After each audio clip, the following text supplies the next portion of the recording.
I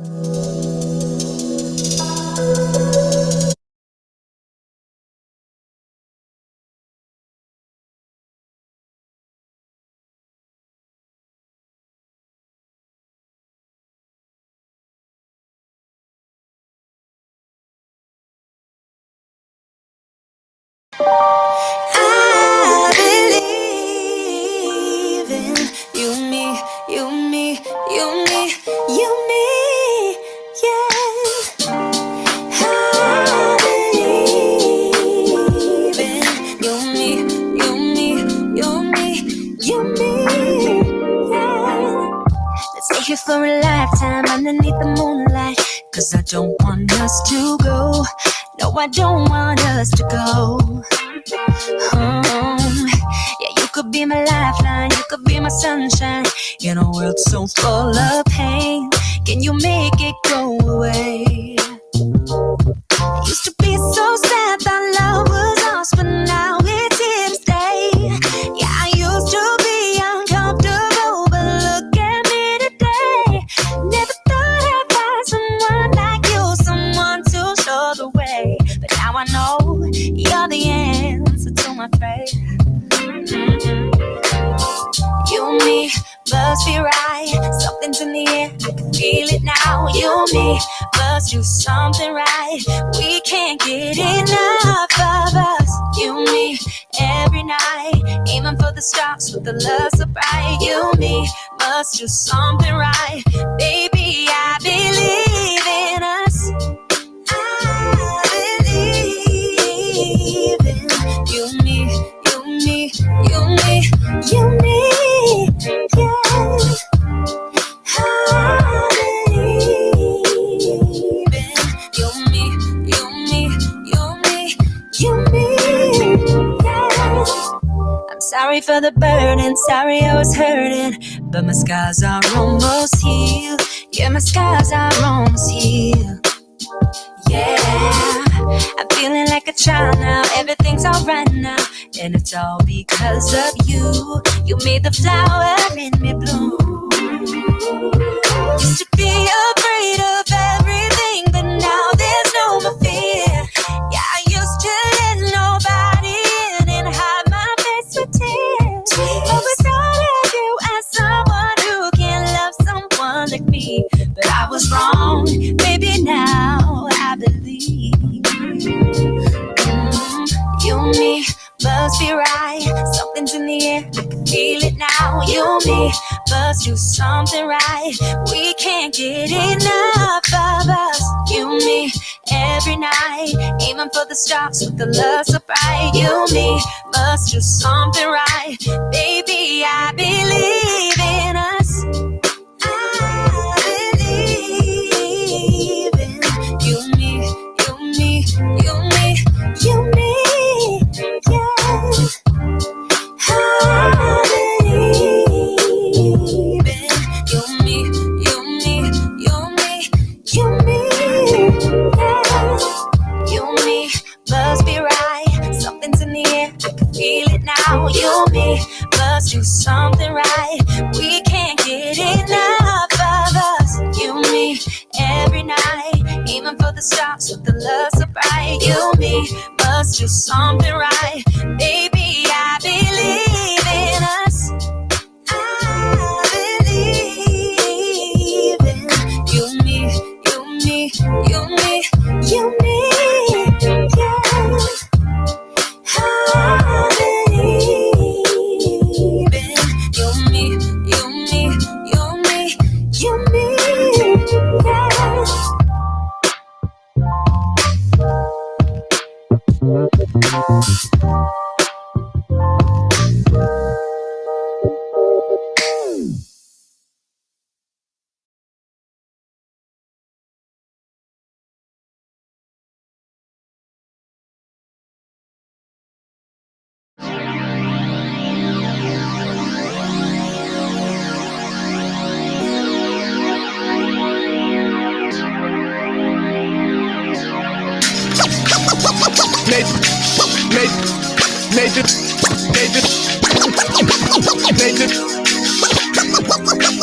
Ivey.com.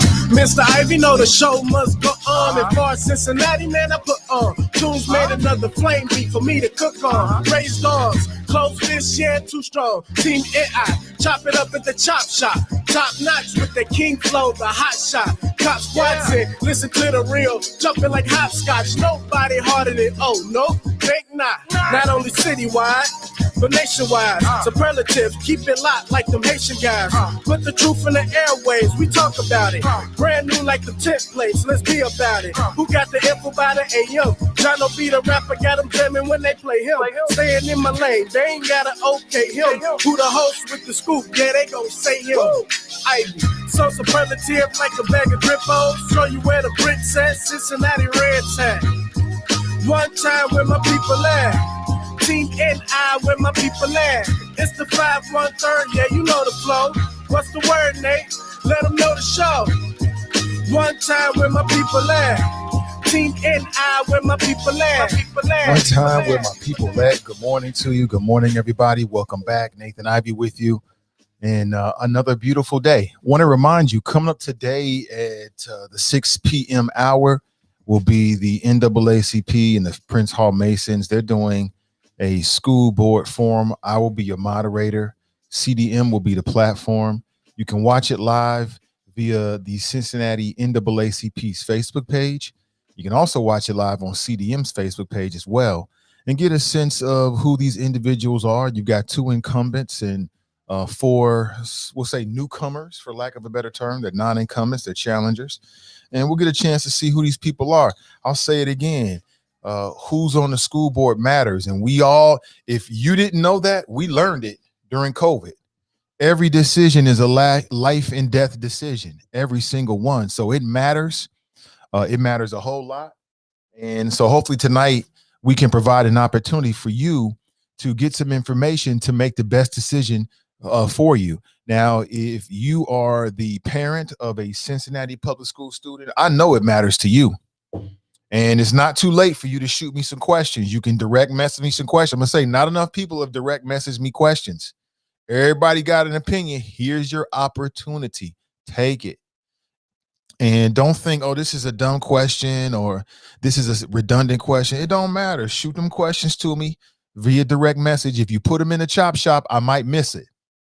You know, we get so many messages there. I just might miss it. And I don't want to miss. I think every opinion is valuable and every question is very, very valuable. And who knows, you might ask a question that really, really allows people to get some insight. Okay. Good morning to you. Want to give you a heads up. Of course, then tomorrow will be the first of a series. There's so many city council candidates that are running for council here in the city of Cincinnati coming up in November, that the NAACP and Prince Hall Masons have decided to break it down into I think it's 4 or 5 separate forums. The first one will be on Wednesday. I will be your moderator. So I'm doing back-to-back moderation. Think that's the right word? Moderating. And and so hopefully I can be a part of the process that can sort of whittle down your choices for you, because there's so many choices, quite honestly. And you ain't gonna lie and say you know all these people, because you do not. Don't even lie and say, oh, I know I got it figured. No, you don't. No, you don't. Quit lying. Quit lying. You don't know. Very few people actually know. Good morning to you, and welcome back. If you don't know, I'm broadcasting live from my home studio, really home study that I've converted into a studio and just kind of switched it just to give you something visually different to look at. I'm at a secret location. I can't tell you. What's up, Dominique? Good, everybody. Hey, what's up? What's up? Good to see everybody. How are you? Hope you're doing well. Pamela, what's up? Ray, good morning to you. To my people on TuneIn, good morning to you. To my people like Brandy on YouTube, good morning to you. And we back. Good morning. Good morning. So not only do I want to talk about an example of the fact that we're living in the last days, I also, okay, what's up, Miss Jones? Thank you so much. I appreciate you. I also want to talk about things that have happened sort of day to day between yesterday and today, especially with a focus on what's happening here in the greater Cincinnati area. And then we'll extend out. Okay. Tap at the rights. When that notification pops up, I'm ready. Good morning. Let's chop it up. I love it. Good morning to you. the chopper! Good morning. Good morning. Good morning. Good morning. How are you? Hope you're doing well. Hope you're doing well. There's so much stuff going on, y'all, that on some days it's hard to kind of figure out where you want to go with it. But it's there. It's political season. It's political season, so I want to start zeroing in with my interviews on political season. We got an interview coming up on Thursday with Derek Dansby, who is the new president of the Charter Right Committee. And I just want to know how many people even know what that means. Who are the Charter Rights? What do they stand for? What is their slate? Do they have candidates that we should be taking a serious look at and considering? I will find out together. That's going to be coming up on Thursday, and I'm lining up political candidates, and I'm gonna do something a little different this time. In the past, I kind of did longer form interviews. I don't really want to do that. I don't want to do that. So they're going to be shorter interviews with questions that get straight to the point. We're going to get straight to the business because I don't have a lot of time, and I know you don't have a lot of time. So I want to make sure that I spend our time and your time as wise as possible. So what you can expect is that we may have 3 to 4 candidates on a particular show, and we'll give them each maybe 20 minutes or so, and we'll chop it up that way. And then I'll repost all of the interviews as we get into October, so in late October, so people can go back and check it out if they missed a show. And again, I want it to be a resource for you. I want it to be a guide for you. And with all of these interviews, I want to tell you, you have an opportunity to let your voice and your opinion be heard. Shoot me a direct message. If you've got a question, that's the best way to do it. Again, if you just put a question in the chop shop, that's great. I'm not discouraging you. I'm just telling you that I might miss it. There's a few people out there that I got to reach back out to. They reached out to me to get some help on some podcasts. And I know I haven't been in contact with you. A lot of stuff going on, but I have not forgotten you, and I will be in contact. Speaking of CPS, and perhaps this will come up tonight, but Cincinnati Public Schools is now the first district in Ohio to require its staff to get vaccinated against COVID-19. And some people are wondering if the next step is for CPS to require vaccines for the students. How would you feel about that? That's a big conversation right now. What's up, Madison? What up? What up? Good morning to you. Good morning to you. Appreciate you. Appreciate you. Good morning. Good morning. Good morning.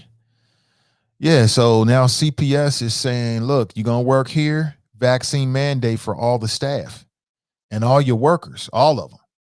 And CPS now becomes the first major school district, as I just said, in the state of Ohio to require its employees to be vaccinated. And it was a 5-0 decision. 5-0 decision.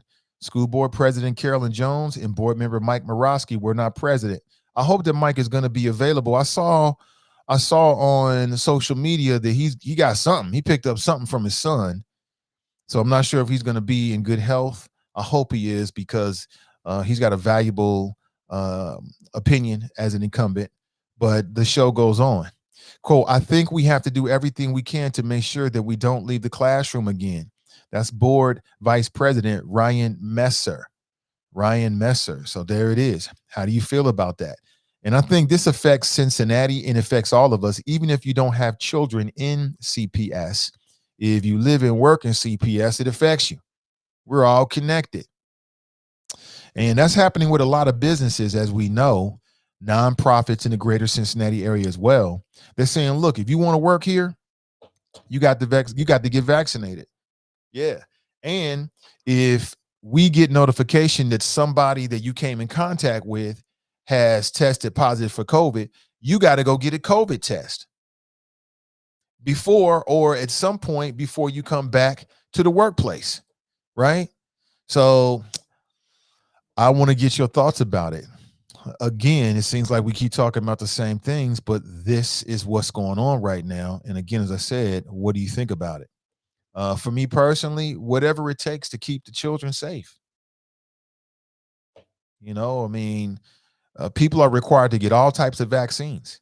And see, what's really happened, man, a lot of this is happened from Trump. How a lot of this goes to show you just how important the president is. Because even when the president is a clown, and most people know that Trump was a clown who was narcissistic and really caught up with himself and his own image and putting that before the country. Most people, if they're fair about it, they'll say, yeah, that's true. He's got the power of the platform. He's got the world stage. He's got the stage in which he can get media, and what he says, even if he's a clown, matters. Unfortunately, it is what it is. And I just feel like, with him in office when COVID first broke out, he spent so much time. Talking about, playing down COVID and saying it was a conspiracy, that it stuck with a lot of people. A lot of people still believe that to this day. A lot of people. And then when it comes to black people in particular, I just feel like there's a lot of suspicions that are very justified as it relates to the vaccine. Not so much with masks. I think there's a few black folks out here that had a problem with masks, but the vaccine. And, what I want people to do is to make your own decision. That's a personal choice. But to look at the facts as much as possible and don't buy into the hysteria. It's very difficult for some people to do that, especially when you melanated, because look at the history of this country. I understand it completely, 100%. I think that's a job for the government and officials. They're going to have to make that case to make us feel better about it. I talked to Chairman Mom last night. She said she just got the vaccine. She said my little brothers were arguing her against it. Both of my little brothers is on some conspiracy theory-ish. And when I have conversations with them, I always got to have a conversation with them and kind of temper it. I have a conversation with them to a point. And, my little brothers think that they are so correct. Oh, this, that, and the other. And I'm like, you saying all that, you saying all this stuff about the vaccine, but you eat bad. You eating trash food. Some of it just don't link up. It don't make sense. But I think, as I said before, and I'll stand by this, it comes down to a personal decision. At the very least, be safe about it. At the very least, mask up. Mask up. Patricia writes, I have a great grandson who goes to CPS, and I am a homeowner, taxpayer. Very interested. Absolutely. If I had no children in CPS, but I live and work in CPS, it matters. What they do, the quality of the education they provide matters no matter what you think. So again, I want to encourage you that if you have questions, okay, most of the questions we've already got, but there's still a window. I mean, really, even in real time, that's my style. I mean, I might be in the middle of it and be like, something comes to me and we roll with that. Okay. So don't think that it's too late and you can't get your questions in and things like that. It's never too late. You can get it in. Anthony knows where I'm coming from. He writes, I got the same type of brothers, Nate. Love the knuckleheads to death. You just got to love on them, right? Last time I see my brother, last 2 times, I went to his house to pick something up, and I ended up just walking away, getting in the car. As I'm walking down the driveway, he's still talking about some conspiracy theory shit. And I'm like, yo, bro, I already took the vaccine. I mean, I hear what you're saying, but what you want me to do, feel bad about it? I'm supposed to get on my knees and be like, you's right, man. Shut that crap up. I don't want to hear all of that. You got your opinion. I got my opinion. What's also about that, though, is my brother, one of my brothers has got some health issues. And I keep looking at him like, okay, bro. The one thing I had to tell my little bro, and the one thing I don't understand is people are so selective. They're very, very selective. So I was on the Greater Cincinnati Politics page. That's a Facebook group that's run by Cincinnati.com, the Inquirer. Somebody posted a picture from the Bengals game, but it was the caption was some dumbish. It was kind of like, look at all these people exercising their rights and thumbing their nose at Joe Biden. And the point he was trying to make is that people at the Bengals games, a lot of them weren't wearing masks. And some people are looking at Joe Biden like, oh, he's trying to be a tyrant because he's encouraging people to wear a mask during a pandemic. And we know there's a deadly variant of the virus that's out there. Huh? So I had to leave a comment saying, look at all these people wearing shoes. Look at all these people wearing shirts. I guess if they gave their freedom of right, their rights up, their freedoms up because they decided to adhere to the Bengals dress code. The Bengals got a dress code. You just can't walk in there nude. You try it. You try to go down to the Bengals game completely nude, or you don't want to wear no pants and see what happens. They're going to escort you out. You're going to lose your money. Most places have a dress code. A mask is nothing more than an extension of the dress code. All this 1776 and bickering and arguing about the dumb ish. It's just something to talk about. It's just politicizing something that doesn't really need to be politicized, quite honestly. It's the same thing, my little bro. Like I told you, my little bro, the last time I saw him, he told me that he went to the doctor because he wasn't feeling well. He went to the emergency. He went to the emergency because he was having some chest pains. And he didn't know if it was having some cardiac, something about have to do with his heart or something like that. And I'm like, yo, so when you feel sick, you go to the doctors. So you trust him to do that. But when these same doctors try to give you some indication on how to deal with the pandemic, all of a sudden they agents of doom. Make it make sense. It just don't add up. Some of these same people run around here talking about conspiracy theories. When they get sick, they're going straight back to their medical professional. Again, I'm just making an observation here. I'm not telling you what to do. I don't believe in that. There's some decisions that are so personal. You got to make it yourself. I think the vaccine is one of them. However, it don't make sense. You have people, I don't trust this. I don't trust that. As soon as you get sick, oh, doc, can I get in see today? Oh, damn, Monday? Oh, I got to wait all weekend. Which is it? Be consistent is all I'm trying to say is be consistent. Happy Day writes, now that the staff are going to protect the kids, what are parents going to do to protect staff and other kids? Now that the staff are going to protect kids, what are parents going to do to protect staff and other kids? I don't know. I don't know what are parents going to do. I think parents should do a lot.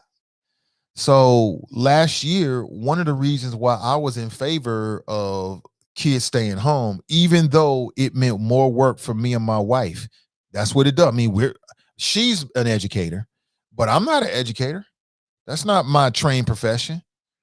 I mean, we were able to do it. We're smart people. We figured it out and made it work, but it came with some challenges. But those are my children. That's my 6-year-old. And the way I felt about it last year, family, y'all all know this is, if anybody's going to take a risk with my kid, it should be me. No, I don't want to expose a teacher or administrator to my kid. Stay home, son. We'll have to weather this storm. We'll make it happen, Captain. So that's part of it. Part of the reason why I was in favor of the more virtual option is because it ain't safe out there. But again, Happy Day, I don't know. Some parents believe in that whole vaccination thing. Some parents don't. It's up to each and every adult and parent to make that decision. So Ben writes, mofos taking 5 prescriptions daily but scared of a vaccine. And I get it. Part of the reason why people were scared of vaccine is because of who the president was and their perception that it was fast-tracked. And I think that the government didn't do a good enough job of explaining the fast-track process. They didn't do enough of a good job to explain to us what went into that whole process. Then it didn't get FDA approval. And so a lot of people looking at that like that's like the gold standard. Well, yeah, on some levels and maybe no on some levels. There's things that get FDA approval, it ends up killing people. They got to take it off the shelves. So it really just came down to how people felt about it, man. It really came down to a personal decision. I think it remains that way because there was just a lack. The communication wasn't there. They could have communicated this whole process better, but it's hard to do. It's hard to do when the president is a buffoon. Like, I talked to somebody a couple of days ago. They was like, man, when Trump was in office, I didn't want to hear a word that came out of his mouth to back the vaccine. I didn't believe a word that came out of his mouth. Why should I believe him? This person told me that they didn't really start to even focus on the vaccine until after Trump left office because he was so not credible. I think that goes a long way. I think it goes a long way. And I still think that the government and local officials aren't doing a great job of communicating. They keep saying, take it, take it, take it, take it, take it, take it. But every time they say that, they should be explaining the science to us. They should be explaining exactly what it means so that people, and you might have to explain to the same person 15 times. Oh, well, communication is key. It means everything, everything. Good morning to you. Brandy writes greetings. Pat writes, good morning, Nate and the Choppers. Now, listen, if you like the software I'm using something called Restream.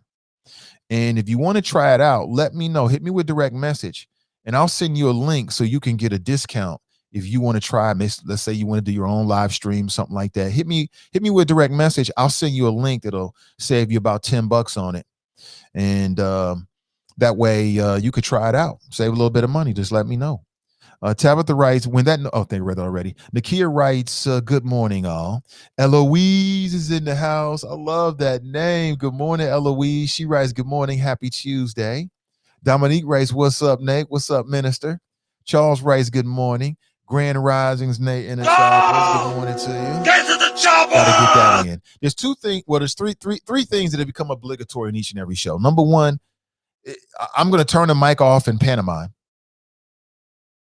When somebody says good morning, Choppers, you're gonna hear this, and my son's gonna come in and take over the show for at least 2 or 3 minutes. It's gonna happen. David writes, good morning, Nate and Choppers. Good morning to you. Clarence writes, morning, Choppers. Tabitha writes, it seems safe to me. Anthony writes, morning, Shops. Anthony writes, like and share fam.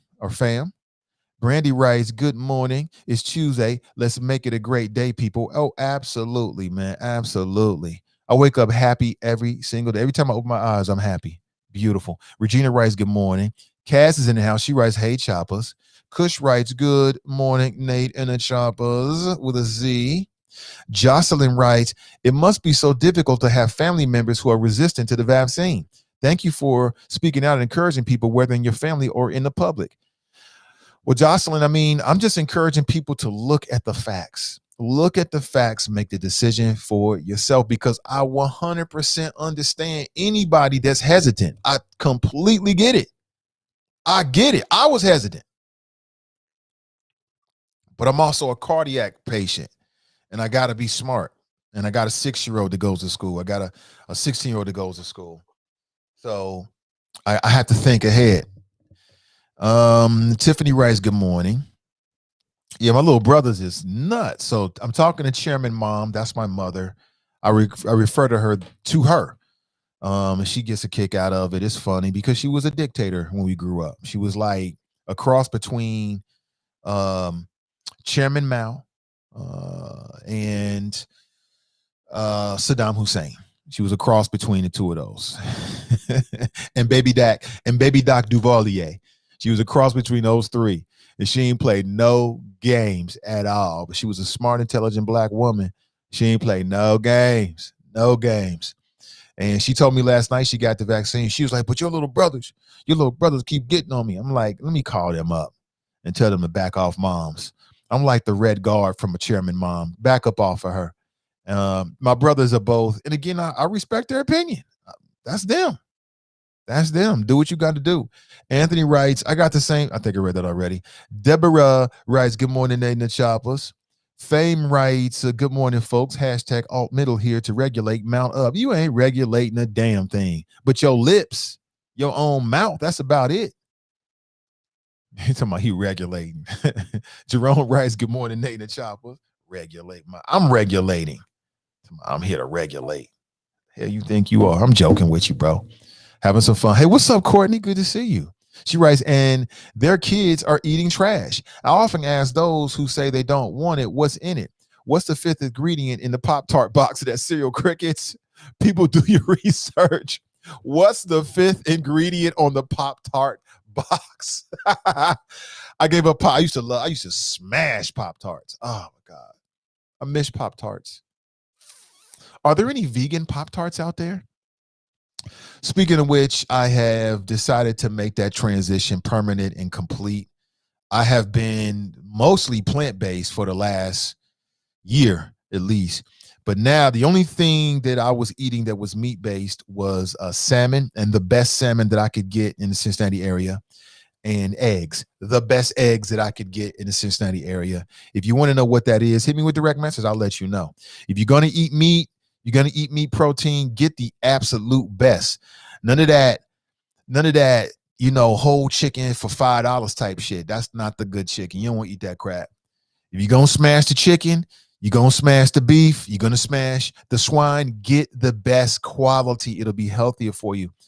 But I informed the wifey last night. She was like, okay. She was like, okay, that's you. But I'm going 100% plant-based, starting, yesterday, really, 100% plant-based. I'm going to try that for at least 6 months and see how I feel. There is a video on Netflix. It's called Game Changers. Anybody seen it? If plant-based diets is anything you ever even thought about, go check that video out. Now, I just saw it a couple days ago, and it just pretty much put a period on the end of the sentence for me. Like I said, I've been eating nothing but plants, no meat products except for those two things. And salmon is good for your heart. I'm good with it. If you're gonna eat something, that would be maybe some sardines. That would be the best thing. But now I'm going 100% plant-based, and I'll be honest with you. I feel I'm stronger than ever. I feel great. I don't feel no drop off. And it's just so many wonderful recipes out there, man. I mean, it ain't the same. Like vegan chicken wings is not the same as some of your favorite chicken wing places. But when you think about what that animal protein does to your body, yo, I'm telling you, yo, there's somebody listening to me right now, and you've been dealing with some chronic ailments. The doctors got you on all kind of pills and shit, and it's your diet. It's that meat. Telling you. We have been lied to by the meat industry. You don't need it. The other thing is that humans eat too much. You don't have to have breakfast, lunch, and dinner. That's a damn lie. You don't need it. Your body needs to take a rest from digesting daily.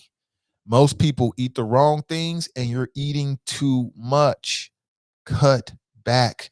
You'll live healthier. You'll be happier. Everything will be working tip-top shape. To the fellas out there, as you get older, you want everything to be working. You know what I mean when I say everything, right? You want everything to be working. Trust me. Trust your boy. I will never tell you a lie and steer you wrong. Ever. It won't do it. We'll never do it. Trust me. And typically I talk about what I know, not what I think. Trust me on that. Let me see here. Deborah writes, good morning, Nate and the Choppers. Good morning to you. Get to the Good chopper! to the choppers. Good and good to the choppers. Good morning there. Pat writes, Biden trying to save lives. I think so too. Cass writes, I agree with you, Nate, but two things can be true at the same time. The same way you can discuss something like parenting with your friends who is a single parent, but you yourself have said if you aren't married or haven't been for as long, if you aren't married or haven't been for as long as me, I'm not taking marriage advice from you. So yes, folks can go to the doctor when sick, but be hesitant about the vaccine. Like you said, it's a personal choice. I don't know if I agree with that in this case. And I'm speaking about my little brothers in particular. Like my little brother will run to the doctor when he feels something. And it's not that he takes everything that they say for granted, because he's not like that. But he'll run straight to the doctor. But when it comes to this, it's kind of like he don't trust nothing that the medical industry has to say. And I'm like, well, damn, you got that kind of mistrust. Why go see him at all? And there are people that don't believe in the medical science industry at all, under no circumstances. They ain't going, period. They're all quacks and gonna try to do something to, no matter what the case is. But it's very interesting how people, they pick and choose things. I guess it's a very human thing. It's very interesting how people pick and choose things. They'll pick and choose, oh, today I like this, today I don't like that. It's just part of being human. What I say about obligatory. Good morning.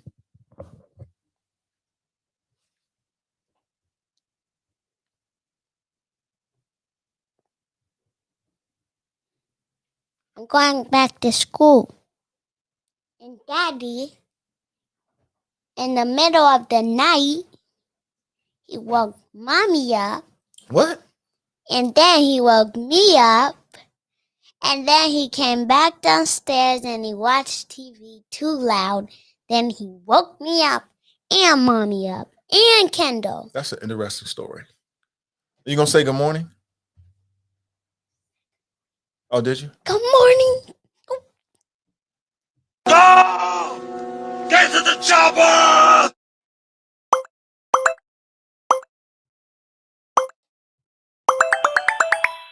Thank you, son. You wearing that to school? The necklace? Is your mother gonna allow you to wear that necklace to school? No, she's not. He just comes in and takes over. Anthony writes, people talked about the trial time, totally overlooking the least amount of time, which is about 6 months. The government didn't do a good enough job. They didn't do a good enough job of explaining the science behind why it was fast tracked and giving people some comfort. They did a terrible job with it. Janet, they just said, do it, take it. Are you? All day?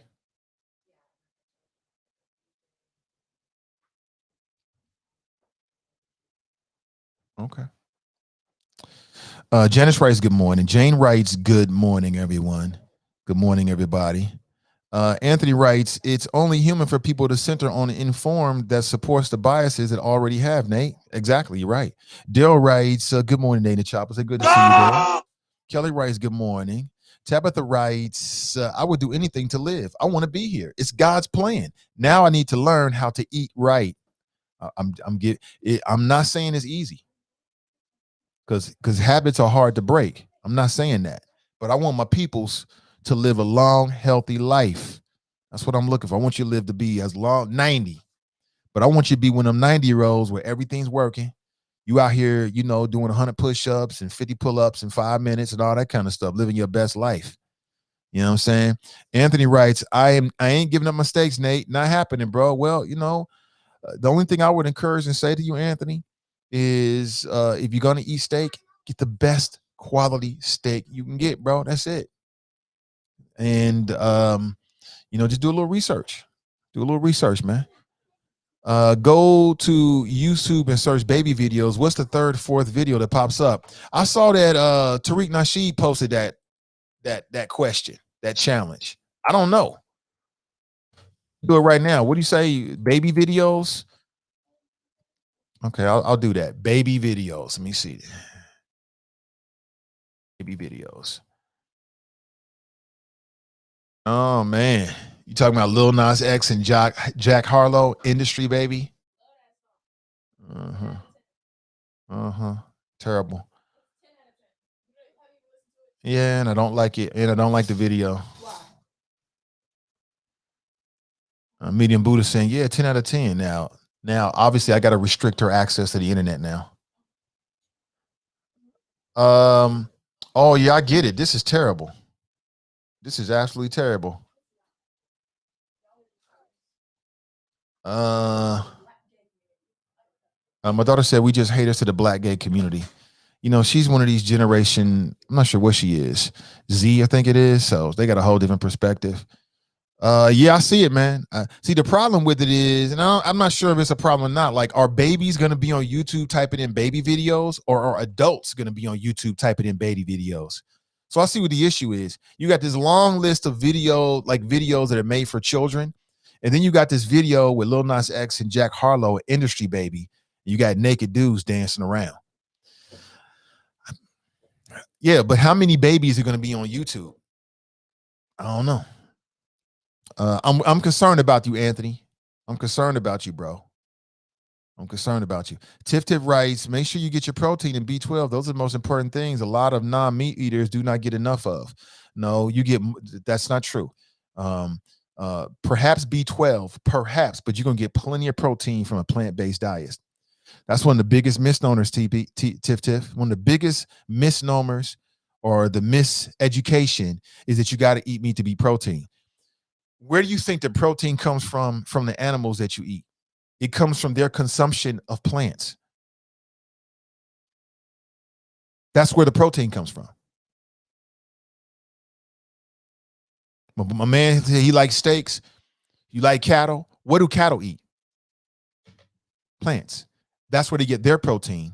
And then we slaughter and then eat the meat, and then we get the residual protein that they ingested. So just cut out the middleman and go straight to the plants. But I don't know. We'll see. We'll see. We'll see. Again, I don't know what the percentage is. I would say I'm 85% plant based. I guess 90%, something like that. And I feel great. I feel better than ever. Let me see. Tabitha Rice, did everyone see the man on the news that turned 112? Yeah, he looked good too and still standing. Really? I didn't see that. Tabitha Rice, I eat once a day. Tabitha's smart. Tabitha's on to something right here. Glenn writes, morning day in the choppers, hashtag flows ready eat for everybody. I love that saying. Good morning day in the choppers. That's Carmelita. Good to see you, Carmelita. Hope you're doing well. I have you in my thoughts. JD's in the house. She writes, replying to Fame Rothstein, Lil Nas X video. Right. Fame writes, that's some dumb-ish right there. He writes, that was a BS analogy, dumb-ish. I'm not sure what analogy. You talking about my analogy? Oh, no, I was on point, bro. As always. Anthony writes, morning, young sir. Okay, yeah, a little to my junior. Karen writes, LOL. Fame writes, daddy was having nightmares and woke up the damn house. He was just telling y'all a story, I guess. Yeah, none of that actually happened. Angela Kirkland writes, salutations. Anthony writes, me and wifey took shot first. We got Pfizer in April. Wifey just took our youngest girls this past Saturday to get their first shot. So far, no tails or extra fingers. Yeah, so far, so good. TC writes, good morning, everyone. Good to see you. Joe writes, yes, it is. I'm vegan and I still get all mine right. That's one of the biggest misnomers. Some of the best athletes in the world, the most high, Carl Lewis, when he was breaking records at 30 years old, was vegan. He was plant-based. It's one of the biggest misnomers in the world. I'm telling you, the steak industry, the chicken industry, they got us. Especially black folks with that Southern style cooking, they got us. If you remember the movie Soul Food, remember that? Big Mama? She got amputated. It was the food. It was the food. I'm sharing this with you because this is what I'm doing. And I'd be remiss in my duties if I didn't share this love with my people. I'd be remiss in my duties. I'd be wrong. I've got to share this love with you. But you do you at the end of the day, but you will not be able to tell anybody that somebody didn't put that love on you and tell you, I'm telling you. You know what I'm saying? You think I didn't smash the wings? I used to smash all that shit, but now it's much better. I'm being honest with you. Kevin writes, I really haven't seen any data that says vegans are actually healthier. That's not true. That's not true.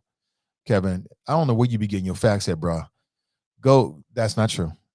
Then other than some are more choosy on how they shop and more concerned with exercise and health. I posit that if you eat meat or not healthy comes from being active. All that matters. All that matters 100%. You're right about that. If you're eating mostly plants, actually, if you eat mostly plants, you're going to do a lot for your blood sugar, your cholesterol levels.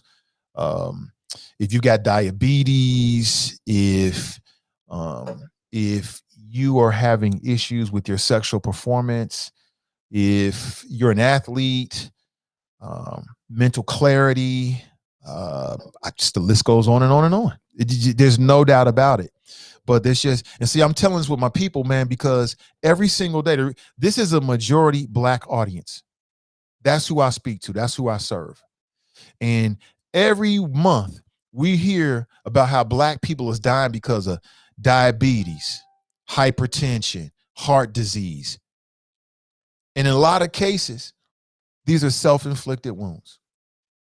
And I would be remiss in my duties if I didn't learn from my own experience and share with my people, each and every one of you. I want y'all to live to be as healthy and a long life for yourself and your families. And this is how you do it, 100%. I would not lie to you about a damn thing. Daryl writes, good morning, Nate. Good morning to you, Daryl. I see Crystal's in the house. She writes, good morning. Good to see you, sis. Tiff writes, I said enough. I didn't say any at all. You have to eat an abundant amount of plants and beans to get enough protein. I didn't eat meat. I don't eat meat. I'm aware. Okay, great. I misread it. Yeah. Oh, for sure. Yeah, but when you go plant-based, you definitely eating bean legumes, things like that. And one of the biggest misconceptions is you got to eat meat to get protein. That is a lie. That is a lie. It is not the truth. And I don't know where this started at, but it's in particular hitting the Black community. And that's why it's my duty to tell the Black community as much as I can so you can live your. There's nothing more important that I can share with you on a daily basis than how to live healthy.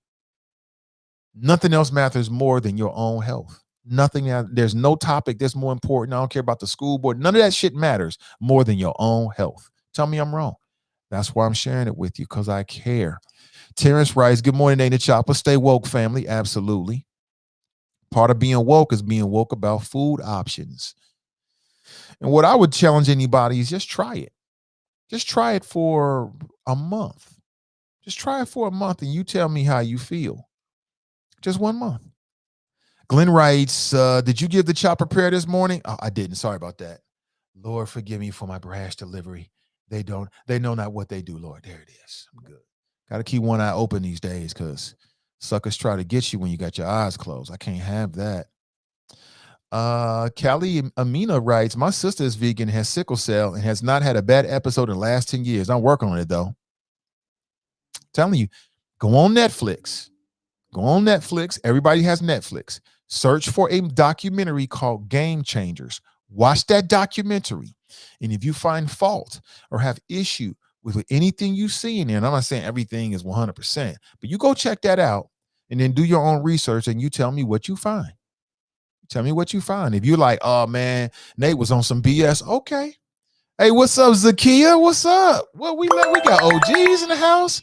Local Talk Radio's OGs. Good to see you, Zakia. It's been a minute. Thank you for being here. Dale writes, Justin Fields is a vegan and totally plant-based. During one of the pre-draft shows, they were talking to some of the top players, and they tried to give him cookies, and he looked at them and asked them if they're plant-based. He said he couldn't eat them right. Yeah, can't do it. And that's what you'll find. Like, once you make that transition, you feeling so good, you don't want to stop that momentum, and you realize how with everything you put in your mouth, with every bite, you're either feeding disease or you're fighting disease. So the next time you sit down to have food, look at your plate and ask yourself, is this going to feed cancer? Is this going to feed inflammation? Is this going to raise my blood sugar? Is this going to feed disease in my body? Or is this going to fight disease? And people that are plant-based, that's how they look at things. It just becomes a mentality. It's like, I can't do this. I cannot do this. And that's what will happen to you, because that's where I'm at. It's just some things I just can't do anymore because I don't want any setbacks whatsoever. I share this with you out of love. I want you to live fabulously. I want you to be in your 50s, your 60s, your 70s, and 80s. And people like, how old are you? That's what I want. I want you to be walking around here like the 300 in your 60s. You know what I'm saying? Which is totally possible. Drop writes, good morning, Choppers. Anybody heard the Politically Petty podcast show lately? Man, leave Glenn alone. He'll do his podcast when he gets ready to, just like you do your podcast when you get ready to. Tracy writes, been doing his plant-based vegan diet on week 3. You got to be strong. Yeah, stay with it. I didn't know that, Tracy. I'm going to send you some encouragement now. I'm going to stay with you because unless you have a life-altering event, it's hard to, it's a habit. It's a simple habit. Your taste buds change over time, and it's real. It's real. Jenny writes, good morning, Nathan and the Choppers. That's why I encourage people, keep one. If you've been a meat eater, keep one. For me, the one I kept, and I did it in moderation, was salmon, and only salmon. A little bit of sardines. Because of the omegas, the omega-3s. It's good for the heart. Good for the heart. Callie writes, the food is not that bad. You talking about vegan food? Oh, it's wonderful, actually. Dale writes, cauliflower rice is tasty. Absolutely. Jenny writes, Game Changers, what is it about? Game Changers is about plant-based diets and high-performing athletes. And so they have a series of vignettes in which they are um, chronicling the journey of various athletes as they made the transition between meat protein to plant protein and then what happened to it, interspersed with some medical science to sort of make the point. I think you may find it very interesting, or you may not. I think Angela's plant-based. She's been doing it for a while. So she'll tell you. I mean, you gonna live your best life. Uh hey Glenn from Mason, you got a cigarette? You is hilarious, man. Leave that man alone. Kamiki writes, did the entire family transition to plant-based? It's hard to balance going plant-based with still cooking meat for the rest of the family. No, they did not. Although they're more plant-based, the whole house is healthier, but they did not. My wife still is a carnivore. My kids still carnivores. But it's a lot better now. And I project some of that onto them, but I mean, not completely. More so on the children than the wife, because she's a grown woman. She do what she want to do. But you never know. You never know. She's from Cleveland, so that's the land of Polish boys, and they different. Nate, you sound like a teacher fussing a drop to leave Glenn alone. Leave him alone. Nat writes, losing taste because of COVID gave me a different perspective of food. Mm-hmm. Drop got blocked weeks ago and he's starving for attention. That explains his low rent guest on his show. He's desperate. Oh, dang, really? Angela writes, she's got a list of restaurants for you to try. I'm sure she does. Send them to me too, Angela. I want to check it out. And any recipes. You know, it's become fun. It's fun to like do a vegan recipe and like, oh, this is great. Or I'll make it for the family. Like, oh, this ain't too bad. They're like, what is this? I'm like, that's vegan spaghetti. Really?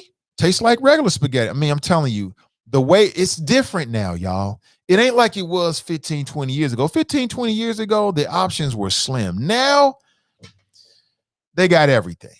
They got everything plant-based. And you'll love it. Joe writes, my energy levels went up dramatically. Absolutely. I keep telling people that's the way to go. I love the plant-based dietary family. If all Black people went more plant-based, we live longer. We have a better health, quality of health. We spend less money on medicines. That means we got more money to spend on other things, wealth building. I'm telling you, it'll make the community all the way around stronger. We be stronger. We be more fit. We be more mentally sharp.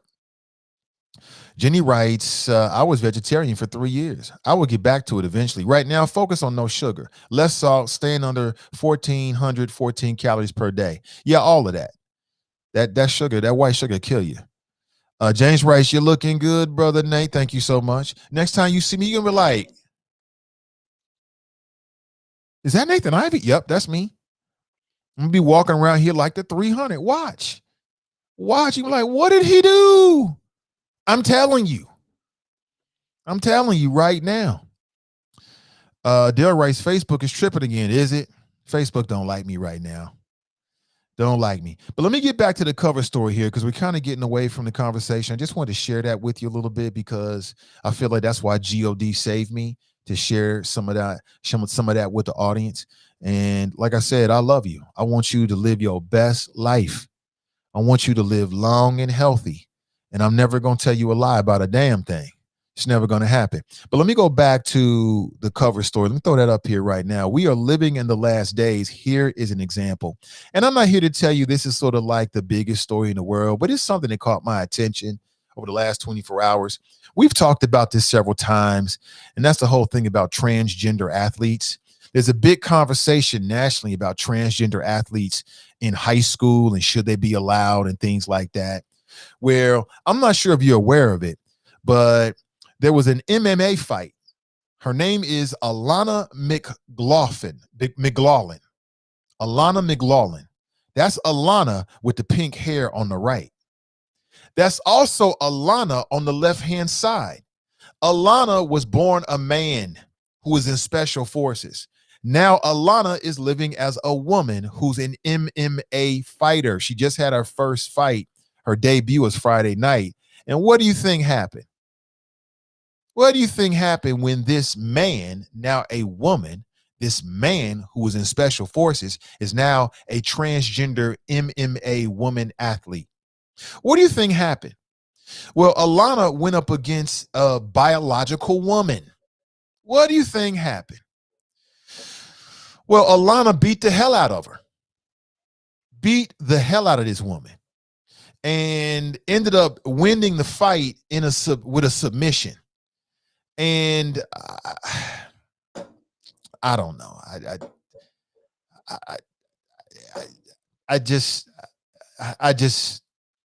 It blows the mind, quite honestly.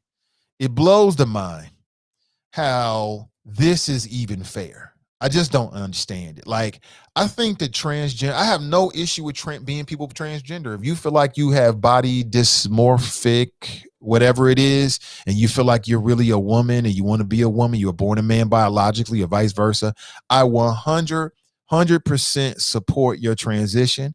I think you should have access to I don't think it says anything about you intellectually or your capabilities or even your morality in some cases.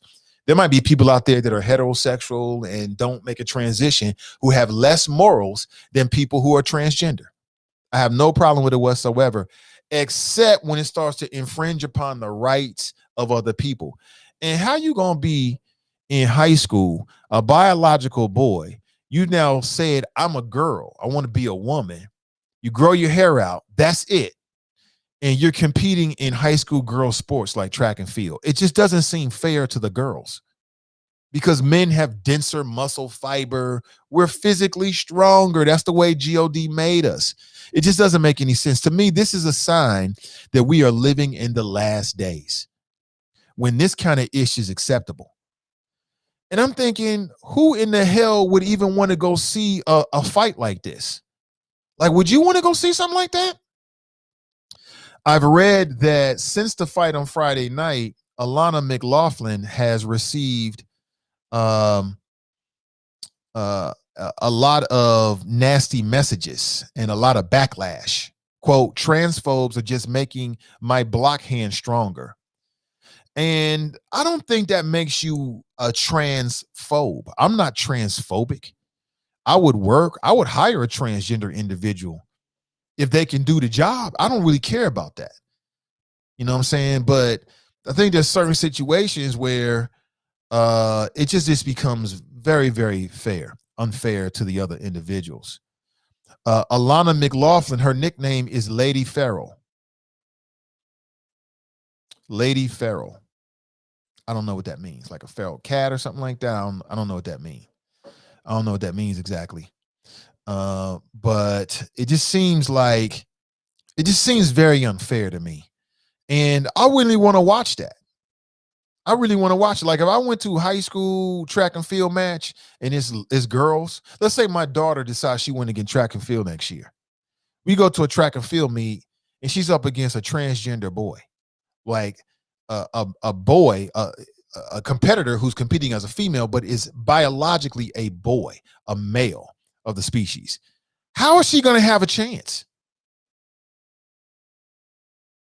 How is she going to have a chance? I just don't get it. I just don't get it. 100%. I just don't get it.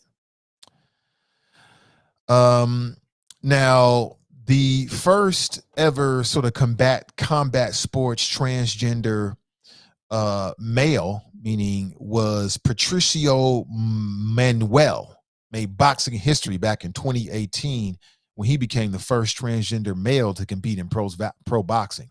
I don't even remember none of that. I just throw that in there to give you a little bit of more information about it. But who wants to go see this? Why would I go spend my money to see something like that? Like when I go see a sporting event, I want to see competition. I don't want to know who's necessarily going to win. I want a level playing field. The fact that this is acceptable in modern day society, my friends, is a sign that we are living in the last days. That's the only way we can take it. Tamika writes, this is ridiculous. They should be fighting against men, not women. I agree. Crystal writes, there is a war on biological females. Let's stop right there because I thought about that. I'm glad you said that. I thought about that. I've heard Donnie B, when she talks about these kind of issues, say the same thing. Is that how women look at it? Do you look at it like there's a war on biological women? And if so, what's the purpose of this war? Because as a heterosexual man, we certainly don't want to replace y'all. Now, we like biological women. we want to keep biological women. So if there is a war, who's fighting this war and what is their goal? Because women cannot be replaced. A biological woman cannot be replaced by a transgender man. It just ain't gonna never happen. It's now sorry. And now some people might say you're being transphobic. No, I'm not. I'm being real. I'm using logic and common sense. But is that how women look at it? I'd like to get your thoughts about it. Good morning to you. James writes, forget about it, family. Transgenders will bring themselves to an end. It's no reproduction there. In sport and play, this shall pass. I'm just saying, could be true. Where it could be true. Let me see here. She says, Melt Revival in Northside is excellent. Organic, plant-based, vegan, or vegetarian. Okay. Tabitha writes, I don't have a problem with your personal preference, but those people are bad judges. Why would you put a man against a lady? It's pathetic. It's very pathetic. And I give props to the female combatant because that took some heart. She knows she's stepping in the room with in the ring with a biological man, and she went toe to toe. Sis got heart. I give her props. I watched a little bit of the clips this morning, just preparation, and she was overmatched. Maurice writes, glorious resurrection. Crystal writes, and if you say something about how unfair it is, you're labeled a transphobe. Makes no sense at all, right? It makes no sense at all. You're not transphobic because you say, hey, wait a minute, this don't make sense. Kamika writes, except trans women athletes do not always win. You're right about that. So do you take that as, okay, well, it's a level playing field? I still don't take it that way. Tabitha writes, that's not right. What the world trying to do? They're trying to brainwash us. It's not fair. If you're a man, you're a man. If you're a woman, you're a woman. Crystal writes, they are changing the definition of a woman and womanhood. I've seen some transgenders try to do that. They're like, I'm a woman. And I'm like, yes and no. So, if you said I'm a parrot and you put on a bird suit, does that make you a parrot? No. But if you want to be a parrot and you want me to call you a parrot, I'll do that. I'll respect that. I respect that. You want me to call you a parrot? You're a parrot. So on that level, cool. But biologically speaking, no, you are not. And you never will be. It's just not the same. A woman cannot be replaced and a man cannot be replaced. It is what it is. In no way, in my opinion, does that in any way demean or diminish what transgenders are trying to do. Like I said, I respect you. If you decide you just made that transition and that's how you want to be called or referred to, sure, I'll do that. I have no problem. There's people out here that go by nicknames.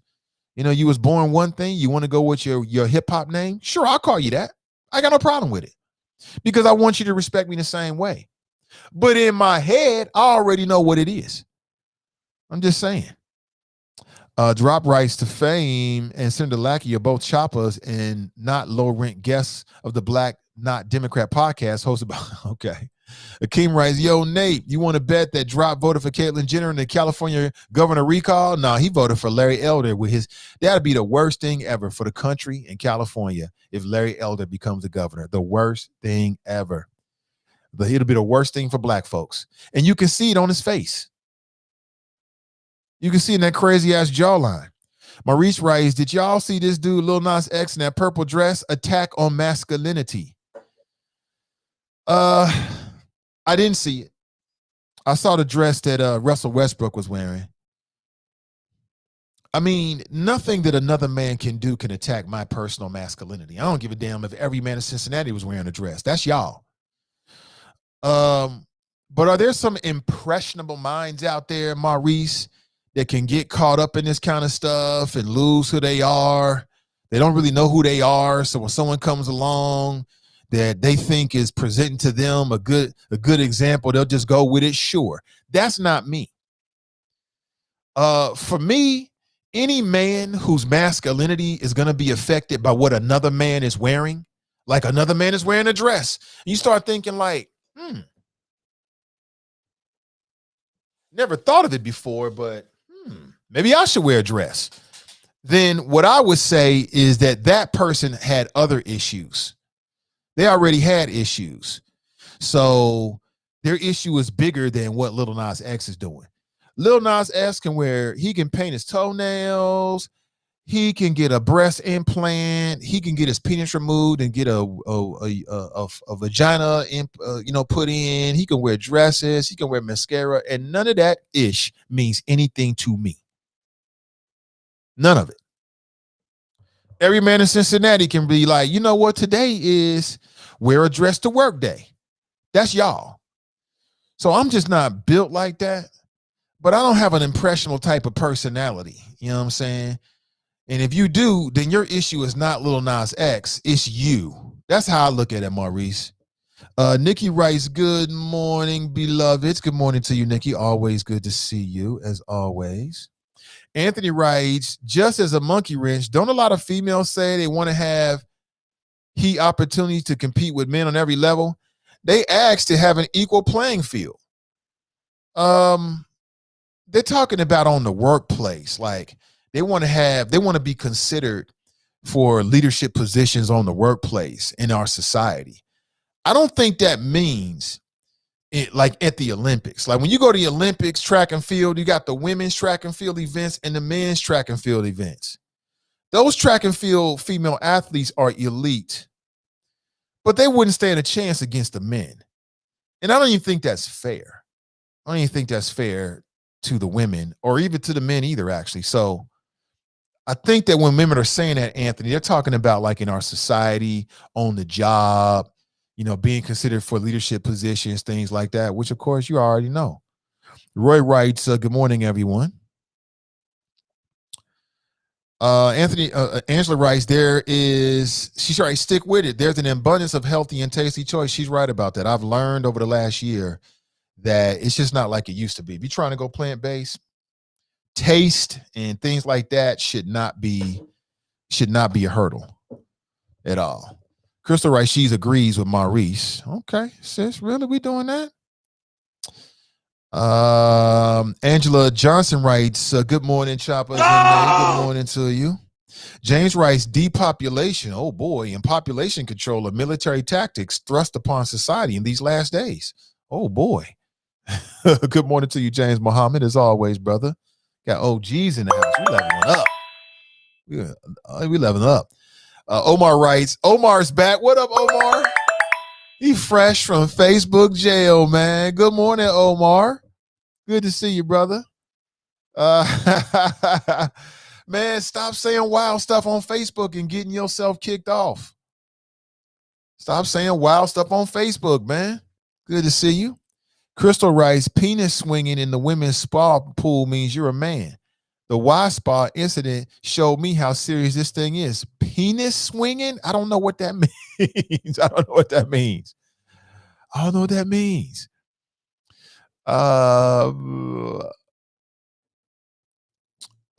Callie writes, thank you, Nate, for saying that what other people do and wear has no bearing on me. None at all.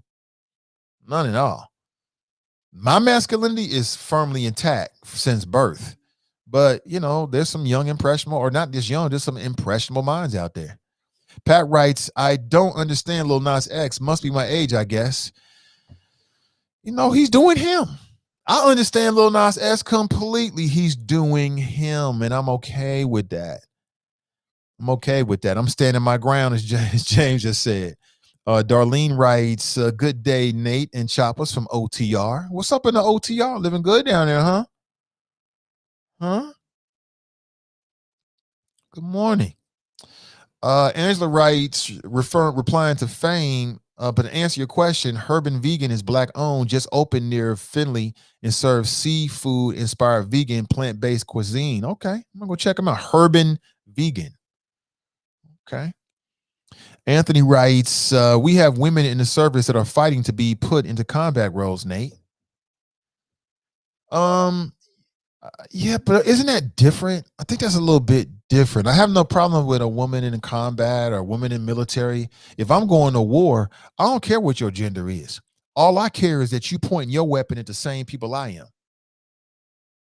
And a woman can pull that trigger just as effectively as a man can, in my opinion. That's just me. Beth Littlejohn Johnson writes, good morning, everyone. Good to see you. Good to see you. As always, great to see you. Pamela writes, good morning inside the chop shop. Ray writes, good risings all. Ashley writes, good morning, choppers. Sharp writes, good morning, Nate and the choppers. Ray writes, beans and legumes are great for you. Absolutely. Must have. Akeem writes, so how was Cardi B WAP video worse than Lil Nas X industry baby video? Worse? Well, I think they're hitting two different audiences. And I don't know if they were worse or not. See, to me, Cardi B does grown folks music. She does music for women, young women and women in general, not for children. Lil Nas X, to me, he does grown man music. His audience are grown people, not children. So to me, it's about the same. It's just a music video. I don't get that too caught up with it. Anthony writes, there will be times when hand-to-hand fighting comes into play, Nate. In combat, you don't get to choose your opponent, bro. True that. I still feel the same way. Vegan Treats and Meats is a black-owned food truck. I love the food truck industry, man. Listen, before we go any further in the show, I want to get a word in from our sponsor. We got a couple new sponsors coming on board, and I want to make sure that, pardon me, we got a couple new sponsors coming on board. I want to make sure, pardon me again, that you get a chance to hear from our sponsor. Today's show is brought to you by my good friends over at Renew Community Church. They got a brand new ebook and a brand new series that was created to inspire you. So check this out, and I'll be right back. The words for today are better mental health. It takes 60 seconds for the universe through the invisible law of attraction to be fully activated in your life. God's invisible law of attraction is available to you today because you are just 60 seconds away from better mental health. Take the next 60 seconds and improve your mental health by telling a mental health story for 60 seconds 3 times a day for 21 days. Why 21 days? Because that's how long it will take to change your life. Now say this mental health story out loud 3 times a day. It is my divine and human right to embrace inner peace, calmness, and happiness today. I confess that my mind is calm and alert and sharp and focused. I focus on what I really, really want today. Today, I allow love, joy, peace in my life. For a free ebook and coaching, visit renewcommunitychurch.org.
All right, good morning, everybody. Welcome back. Just a quick break.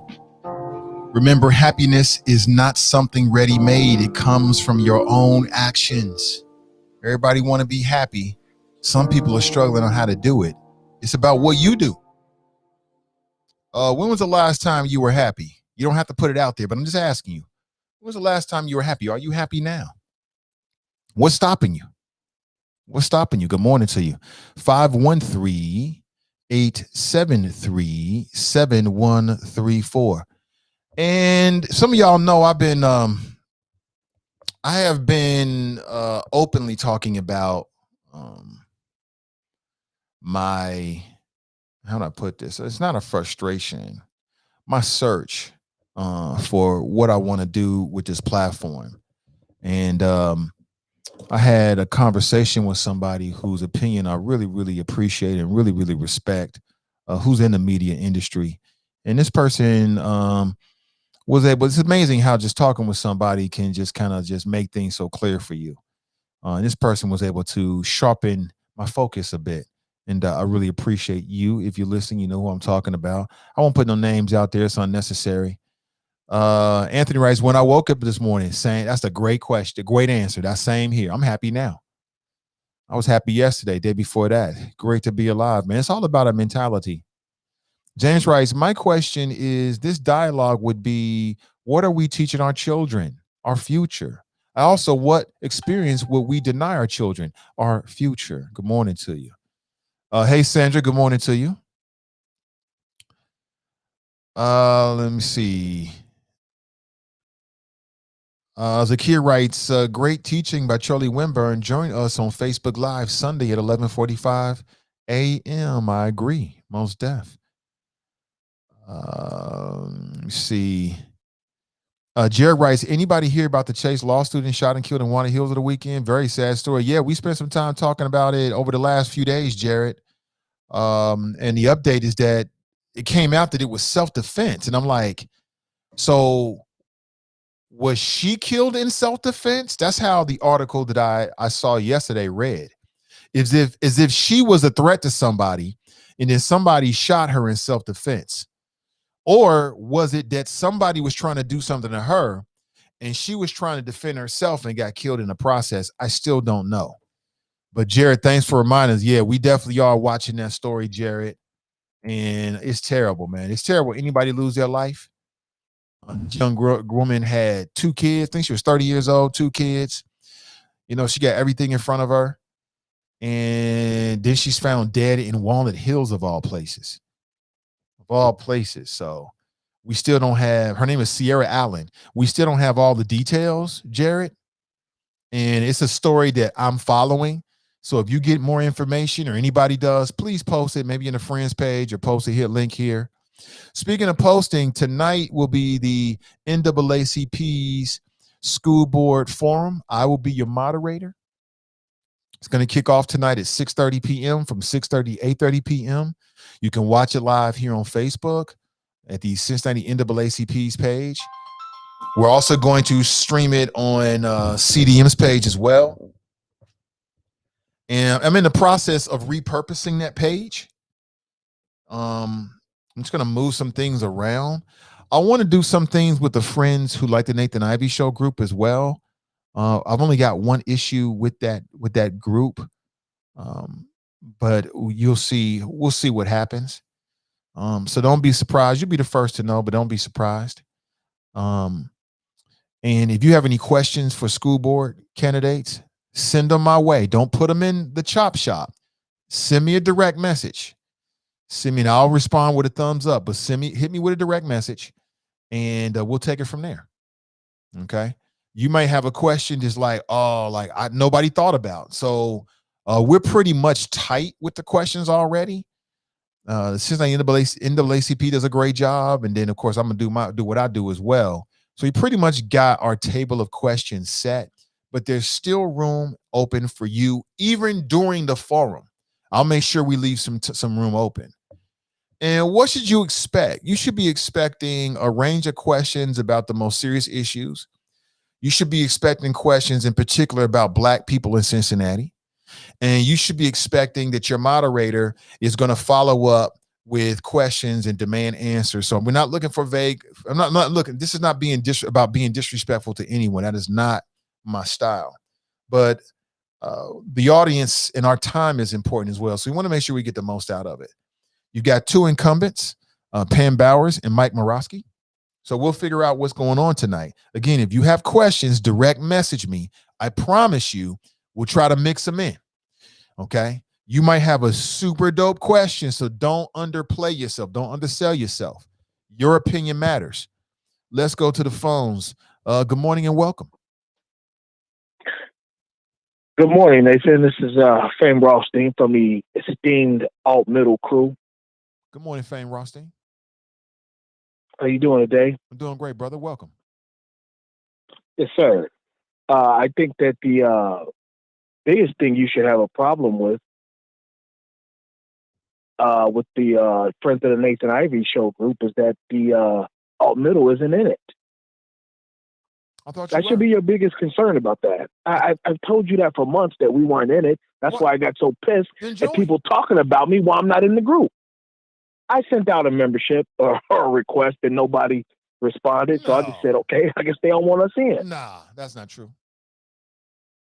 You know, if you would have sent a request, I would have saw it and I would have made sure you got in, bro. You already know that. I mean, okay, if you say so. Yeah, you were in, and then you. You told me you jumped out because people were talking about you. Isn't that what you said? I jumped right out. Right. I said, "This is ridiculous." You running from a fight? No, exactly. I'm being a bigger man. Yeah, you. My name is in your mouth. I'm not even in the group, and y'all discussing me like I'm a celebrity. No, you're not doing that. I am not. I'm Fame Rothstein, local handicapper. And people enjoy when you call in, people enjoy your flows. They enjoy your viewpoints and what you bring to the table. And when you do that, it's going to garner people to talk about you. People know what? That reminds me. People I saw them comments yesterday. People talking about, I can't believe I agree with the wolf. I can't believe I agree with Fame. Yes, you can believe it. You always agree with me. Well, not really. You're just such a bunch of good colored boys and girls. You know, you don't realize somebody who bringing the real all the time. Is that right? Exactly. That's exactly right. But listen, as far as the young lady, the younger future attorney who got clipped, I hate to say this, but like that, I feel like this. I know several people who are attorneys that were public defenders, and they said that, and the overwhelming opinion from them is that a lot of their cases is just bad decision making. And that's what this woman's doing. Like, what are you doing in the hood at 2:30 in the morning and you have 2 children? You made a bad decision and it cost you. So because you're apparently it looks like you were morning, you deserve to be shot? No, I didn't say that. I said you made a bad decision and it cost you. I didn't say she deserved nothing. Don't put words in my mouth. Well, what's wrong with being in the hood or being outdoors at 2:30 in the morning? Nothing. When you have two children? Who knows? She had a babysitter. Maybe she was out partying. And you're a law school student with 2 children. I think it's a better decision to be made than to be hanging out in the hood at 2:30. Well, maybe the bars closed at 2. You can, and she was still out. I don't know. I said there is a better decision to be made. I challenge. That's all. I'm not. Of course you do, because you like to argue. You know, that's why your son come on the air this morning talking about you up at, waking up the damn house because you just like to argue. That's a stretch. The boy got school in the morning, but he can't sleep because his daddy having nightmares and want to call some shit in the morning. If you want to believe that story, what the baby's gonna do? Believe that story from a 6-year-old. Oh, so now you're calling your son a liar? Yeah, he made the story up. No, that boy, he already looked like he do 100 push-ups a day, some big-ass shoulders. He's not doing push-ups. You know what I'm saying? and he ain't got no reason to lie. But listen, also, bad decision-making. The decision to change your sex. You people are assholes. Changing your sex and going in combat sports fighting women. You're just jerks. There's no need for that. I almost can't read those stories anymore they're almost like black trauma, forwarding police videos of black people getting their head busted or killed by cops. They're almost like those anymore for me. I don't enjoy. I find nothing in reading those stories anymore. In fact, they make my stomach hurt. Of a transgendered MMA fighter broke a woman's skull. You know, this woman that this person just fought. Didn't they put her to sleep somehow? Didn't it win by putting the real person to sleep? Yeah, like in a sleeper or something. Yeah, sleeper. Yeah, you know. So yeah, you got it out here scuffling up little women. That's some bull. You know, you got the $6 million man out here. You know, out here being rebuilt and out here scuffling women. I don't like even reading those stories. I can barely read the one when you won the 100 meters as an it. You know what I'm saying? As an it. Okay. I mean, what are we supposed to call them? I don't know. Whatever they want to be called. It.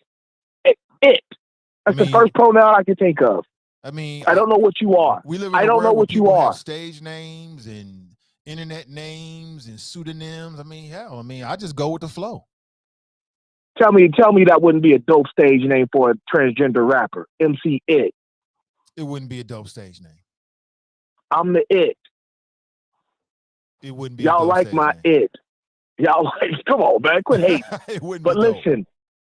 It would be. But listen, yeah. So I, you know, when I hear about these women winning these, you know, in these events with these people, you already know the outcome before you even read the first paragraph.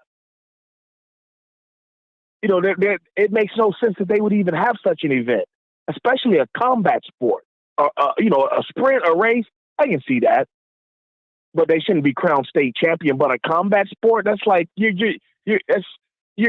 sending lambs to the slaughter. That's that. Pretty much. You know, Rome lions, the Rome, you know, what is that? The Colosseum in Rome, gladiator type stuff. Like there's a 90% chance you're about to get killed, you know, or seriously hurt by this lion. I don't care who you are. There's a serious chance you're gonna get hurt fighting this person who used medical science. If you can't use PEDs against your own sex, how can you use medical science to make you a stronger individual and go against the women? I don't want to say the weaker sex, but you know what I'm saying? That makes no sense to me at all. Like it's depressing. It's very upsetting. And now thinking about it, I'm disgusted. So I'm gonna hop off of here. It's been real. I had fun, and we'll try to get in soon, B. All right, man. There it is. I agree with you. I think you're super weak, but that's me. That's me. If you want to give a call into the show this morning, the door is open. All I ask is that you open your mind before you open your mouth. That's it. Other than that, we can agree to disagree. It's all good. Let me throw the number up there for the people. There it is. While we wait and as we go forward, I want to tell you about an upcoming opportunity. That's how I look at these opportunities. These are opportunities. It's the Erica J. Holloman Foundation, Inc.org, the second annual Mammogram Jam. They've got several locations. You can schedule your appointment for the October 2nd event and help spread awareness about triple negative breast cancer. And triple negative breast cancer is a form of cancer that especially affects Black women. And I think because of so, there isn't a whole lot of research about it. And therefore, our sisters are dying. Everybody knows I'm 100% for the Black community. And our health means everything. So I want to make sure I put this out there for you so you can be aware. You can either go yourself or you can share. They've got multiple locations that'll be happening on October the 2nd. And the services are provided through the good folks over at Tri Health. They've got several locations. And I'll share this on my Facebook page and the Friends page and other places so you can check it out for yourself. Again, schedule your appointment. You can call Tri Health Scheduling today at 513-569-6565. Again, 513-569-6565. Spaces are limited. So get in quick, family. Get in quick.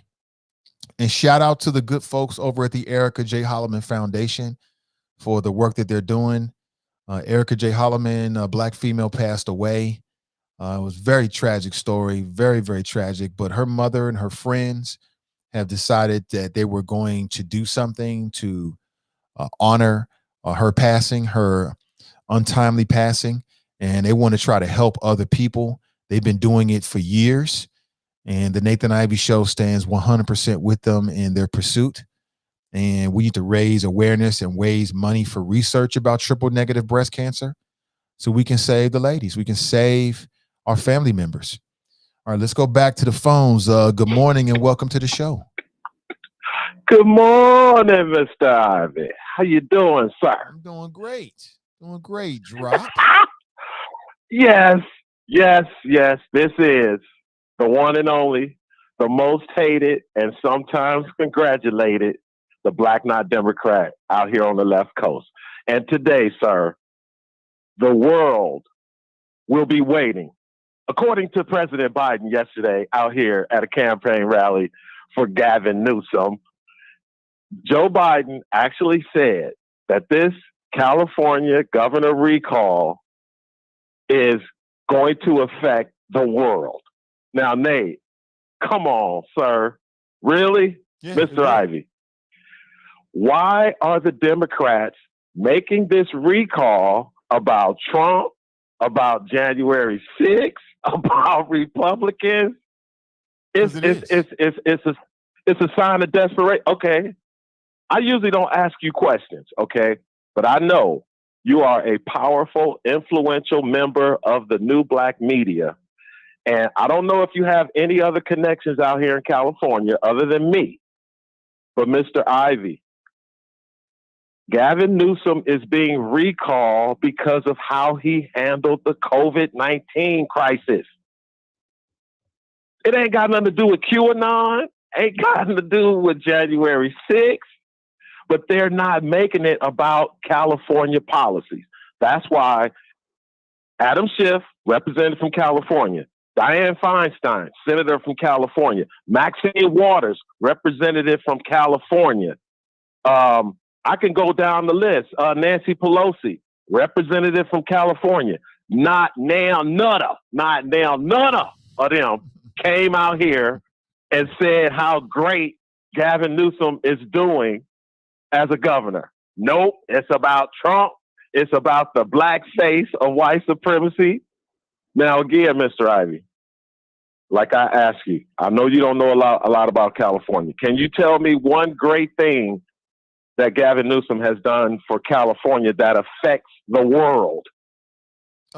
Not off the top of my head, but can I answer, Exactly. Can I ask you a question? So how does Sure, the recall sir. process in California work? How do you get to the point that the governor can be recalled? Do citizens have to do something? And if so, what do they have to do?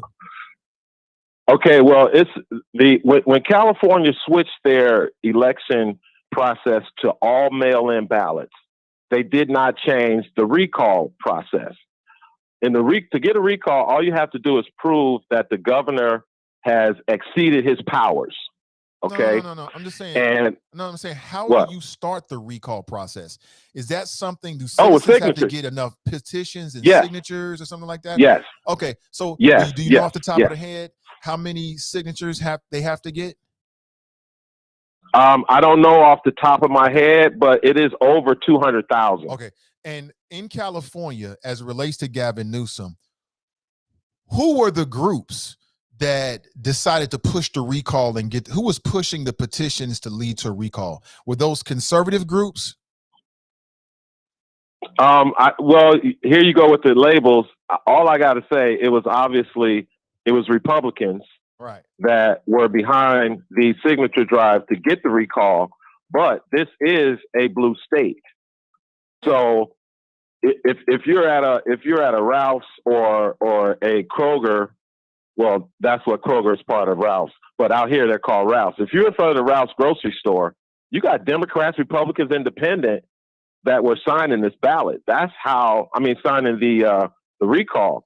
That is why they gathered enough signatures. But the first run was in 2019. I guess the point I'm trying to get at, But Drop, is it wasn't Yeah, Democrats okay. who were beyond the whole recall Gavin Newsom. It was probably Trump Republicans, probably some QAnon Republicans. Doesn't that make sense?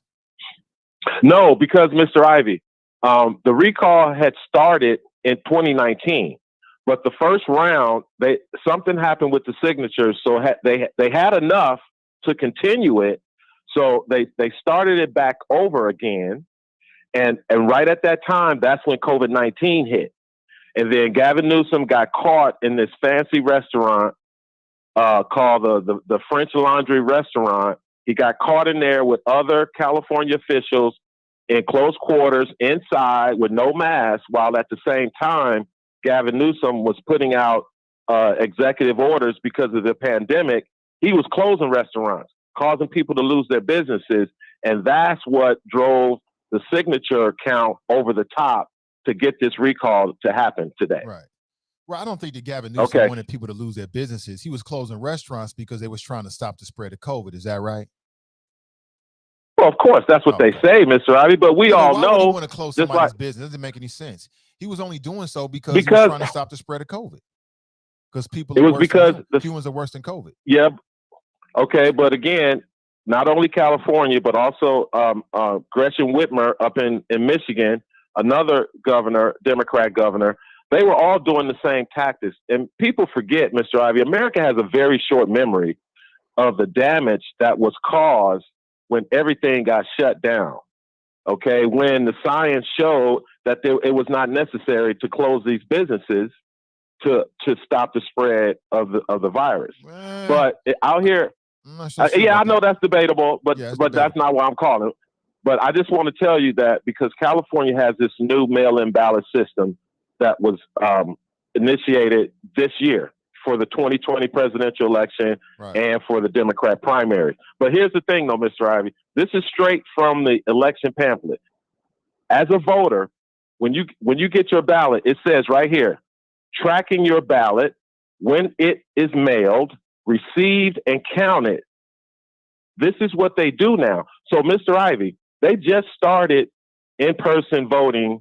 I think it was the first week of September, but they mailed out all the ballots 2 weeks prior. So, Mr. Ivey, right now, they know who's mailed in their ballots and who hasn't.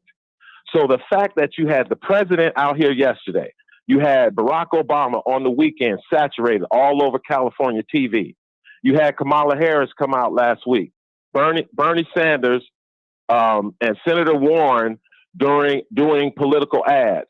That tells me, Mr. Ivey, that they don't have the amount of ballots in from their Democrats that they're expecting. So I'm not predicting, again, like I said, I'm not predicting that he's going to be recalled.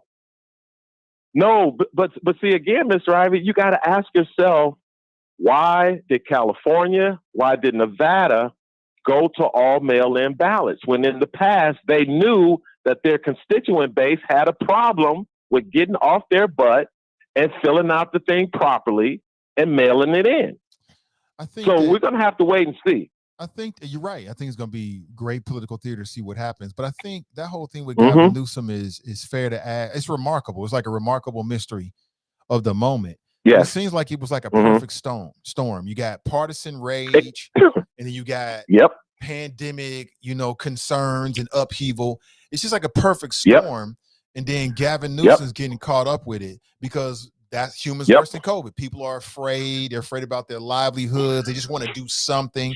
And then you've got these partisan conservatives who are like, oh, I see an opportunity to get rid of a Democrat governor, right, in a blue state. And so they're running with it. But sometimes when you call them, it seems like you're trying to make it seem like the Democrats themselves have turned on Gavin Newsom and that Democrats were behind it. And I'm not in California, but I'm not sure if that's true. Well, if I gave that impression, okay, because perception is not always reality. And sometimes, like Fame Rothstein, shout out to the All Middle, he points out, you are an excellent host. You know what you're doing. You know the people who call your show regularly. Everybody knows us. So you try to make sure we stay in our little box. Just like my little coon my little coon music that you play from Omar It only Johnson. takes a little bit Again, of I right don't mind. I brainwash love it, to Mr. Ivy. It But only I'm telling you right now, everything you just said about the whole perfect storm is correct. And that's why I say we need Glenn from Mason to call in here and clarify this stuff. you don't want him Because calling if he it's wants to. no, I mean, Mr. Ivy, I get Glenn from Mason, the king of the callers, Mr. I know every damn thing. He ain't calling in. He's silent. He blocked me on Twitter, so I can't see what he's tweeting. But I don't know what it is. Maybe he's suffering from a fear of failure because everything he predicted about this administration after only 8 months ain't coming true. Okay, Trump ain't locked up. COVID's still here. It's just worse. And there ain't no black agenda. And Kamala Harris is a joke. So maybe Glenn can come on here and tell everybody that I'm lying, but I'm not. But I'm telling the truth. I must be telling the truth because Glenn ain't following my calls no more. Donita ain't fact checking me no more. I don't know what happened. Donita's at work. School went back. I'm She got sorry. other things to do. Okay. And Okay, Glenn that's will true. call in if he wants to. No, Glenn is a little punk. He probably somewhere smoking Newports and eating a 2-piece from Popeye with his fat ass. So Glenn from Mason, yeah, I'm calling you out. I'm calling you out. Last time it worked, you did a podcast. That was July 30th. I don't know what's up with you, brother. I hope everything is good, but you about to lose your crown as king of the callers. Drop Squad 52 jumping science to anyone who wants to fact check it. Peace. Appreciate the call, man. What you hear him cracking up? He was cracking up with that, man. Glenn, don't let this man goat you in it. Did you do you, bro? You do you. You do your podcast episode when you get ready to do it. Don't let him goad you into doing something. Who the hell he think he is? What the hell? But, they're right because potentially the governor of California, if there is a vacancy at the U.S. Senate, the governor appoints someone. If you've got a Republican governor of California, he will appoint a Republican. That'll tip the scales of the power in the U.S. Senate. And then that will have a huge influence on the United States international or foreign policy. So in that way, Joe Biden is correct. This could potentially impact the world. You never know. You just never know. So it does matter. I personally think that Larry Elder is a damn fool. I would not vote for Larry Elder to make paper airplanes for me. He couldn't make paper airplanes for me. I have no confidence whatsoever. And I think he'll be horrible for people of color. Horrible.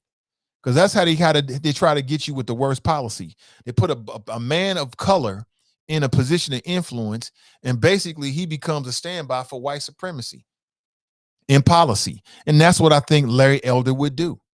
That's just me. Maybe I'm wrong, but maybe I'm right. Good morning. Welcome to the show.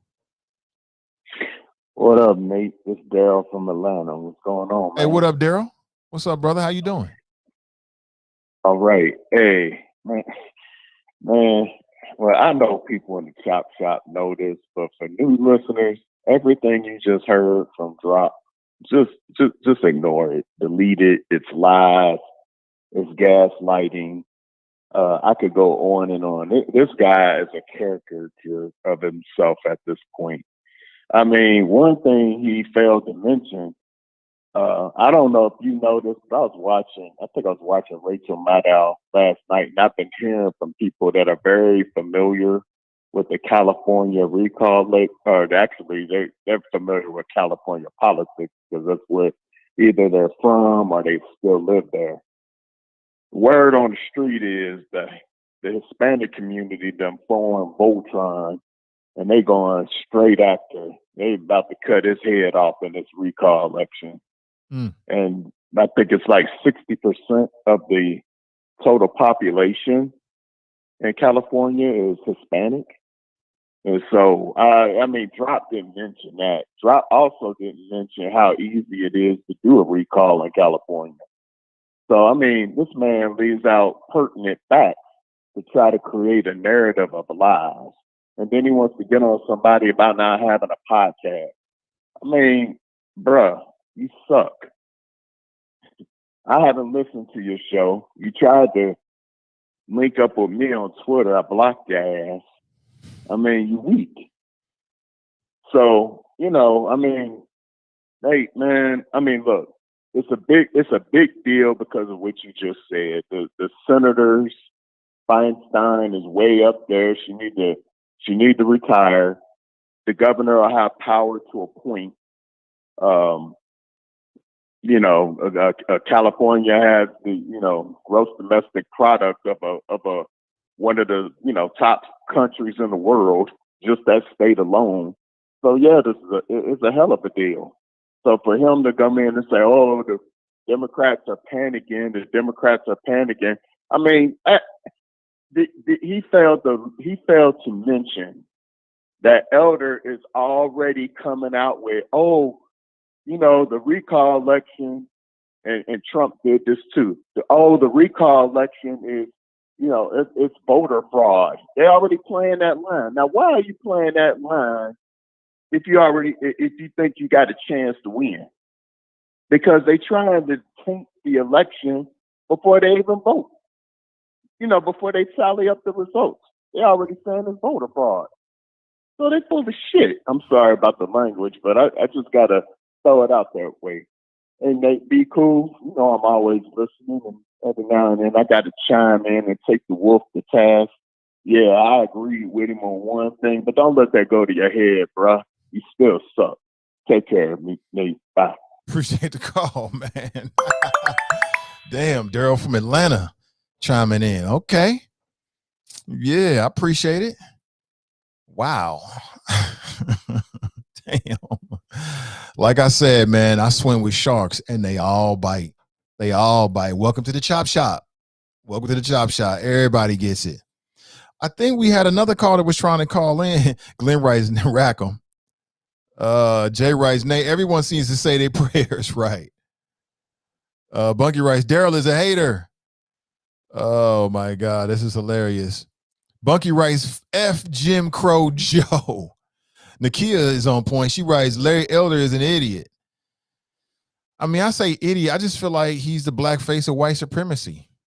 That's what it was a reporter for a columnist for the New York Times. She wrote a piece. Matter of fact, New York Times they've been going after Larry Elder. And as I understand it, Larry Elder hasn't been doing any interviews outside of Fox News. And when he does, it's like a performance. And he's really on that Trump-ish. And we'll see. It might work. It might work. And if that's what the people of California say they want, then that's what you get. That's what you get. What is this? Webcamschat.com, hot girls and boys video chat. What in the hell? We're going to have to block you, bro. We're going to have to block you. We're going to put you on a timeout. Holler at us another day, man. Just think about it and call us back. Tamika writes, drop wants some attention. Omar writes, drop went nuclear. Angela writes, drop is missing his haters. I think y'all all right. It seems like you are the only one who needs some clarity. Drop, you sound like a dejected girlfriend. Yeah, I don't know why he cares so much about what Glenn is doing. You know, Glenn will do what he want to do. He don't want to do he might say, I don't want to do no podcast no more. That's fine. That's his business. You know, that's his business. You know, it's up to him completely. Good morning to you. 513-873-7134. Here's a question for you. If Cincinnati Public Schools vote to mandate vaccine requirements for all students, if you have a child in the Cincinnati Public School system, what are you going to do? Now, that's a big decision because people can be more sensitive about their children than they are even their own bodies. They can be very sensitive about that. That is not a game. That is not a game. And I'd like to know what you think about that. Again, 513-873-7134. Let me talk about some media stuff because I'm in the media. I like to talk about media. And I don't really watch a whole lot of sports media anymore. My television watching has gone way, way down. I'll just tell you the majority of what I watch is online. And if it has anything to do with sporting, I typically watch the highlights on YouTube. Y'all know I like LeBron. You know, I was repping for the Lakers. I didn't watch any playoff games. I watched every single game over the last year, like highlights on YouTube. There's one of my favorite channels is House of Highlights. I like what they do. And it just saves me time and I can still enjoy it. But I want to talk about Stephen A. Smith because from a media standpoint and First Take, I've said this for years. I still believe this. And I'm not sure if I still believe, let me take that back. I've said this for years and I'm not sure if I still believe this, actually. That's the best way of putting it.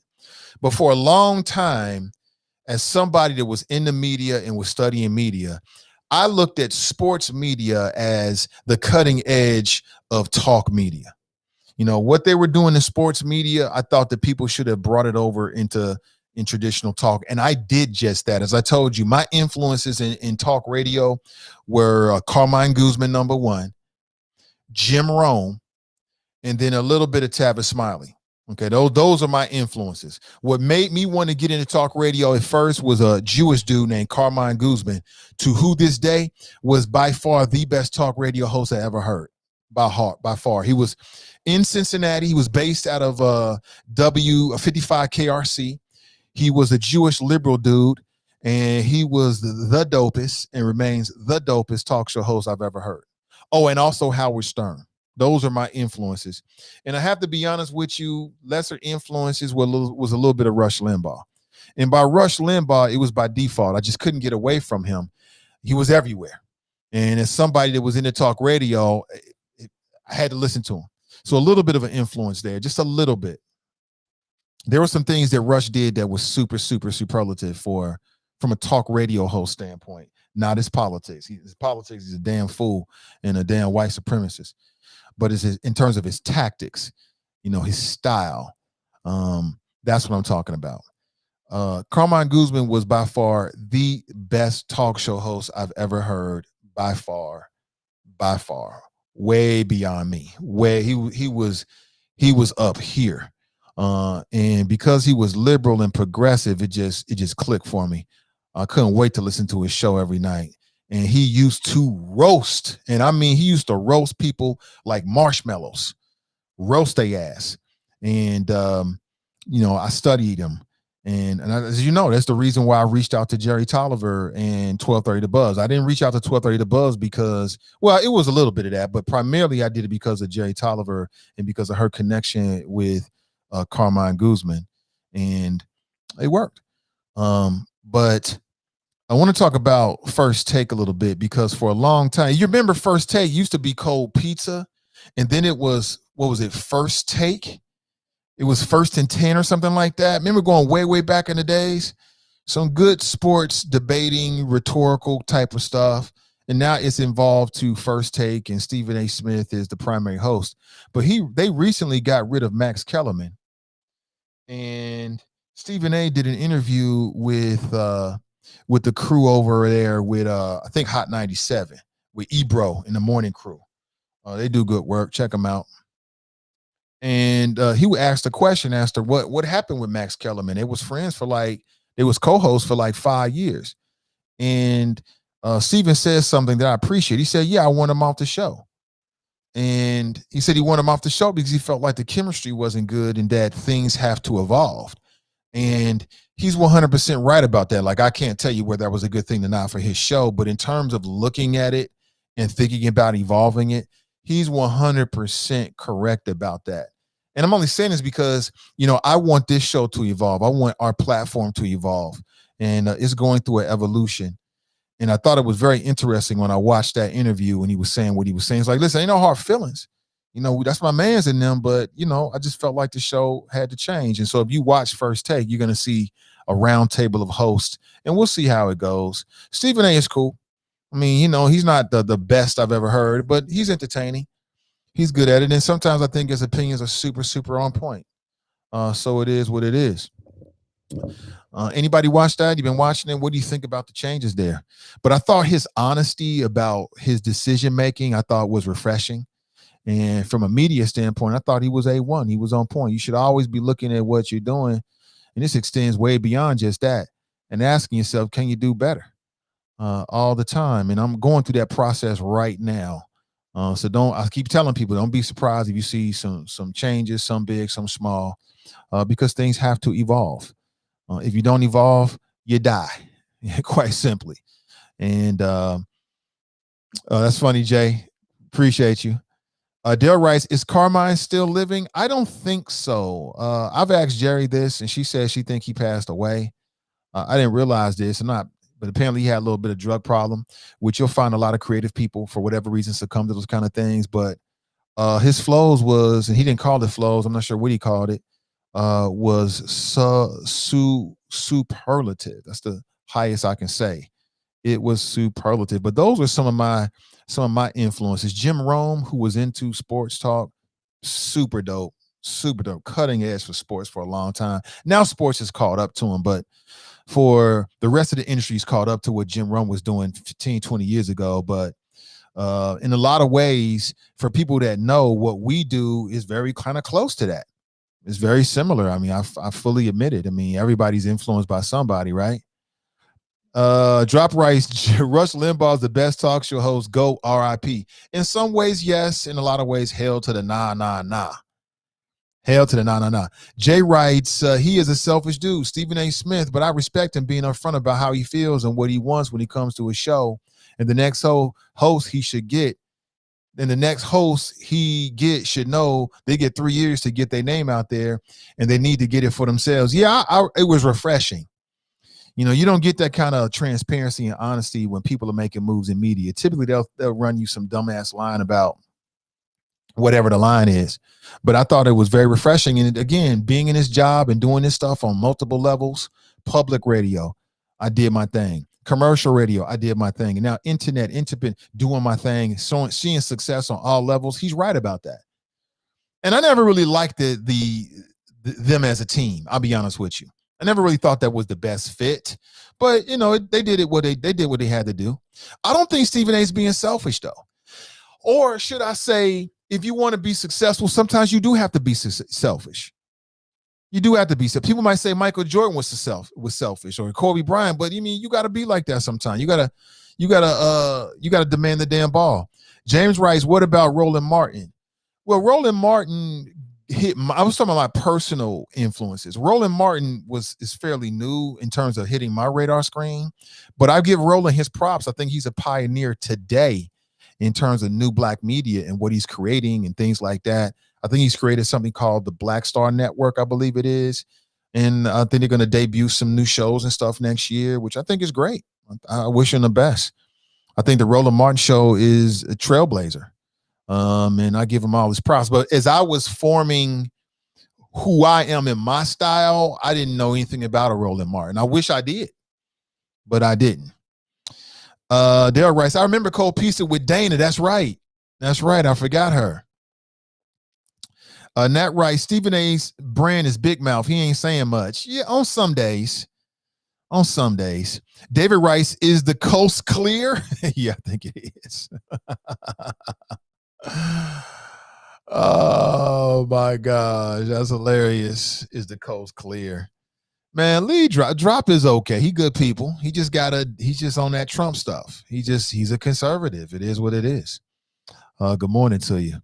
If you want to share your thoughts this morning, you can do so very easily at 513-873-7134. I want to remind you that tonight at 6:30, we're going to have, he talked them up. Tonight at 6:30, from 6:30 p.m. to 8:30 p.m. is going to be the NAACP and the Prince Hall Masons School Board Town Hall Forum. And guess who your moderator is? You looking at him. CDM will be the platform that'll make it happen. I'm looking forward to it. I've got pretty much my questions are already, have been put in place, but we still have room for more. So if you got questions, direct message me. Also, if you like this setup and the streaming and the different overlays, I'm using something called Restream. And if you'd like to, let's say you want to do your own live stream, send me a direct message and I'll send you a link so you can get a bit of a discount. All right. You can try it out a little bit cheaper. All right. Good morning to you. If you like, you might be like, I ain't into this, Nate. It's just so many options out there, but I just want to make sure that my peoples know that if you want your stream to look like this, I'll help you do so, and I'll knock off some of the price for you as well. All right, let's go back to the phones. Good morning. Welcome to the show. Good morning, Nate. What's going on, bro? How you doing, man? Hey, what's up, Glenn?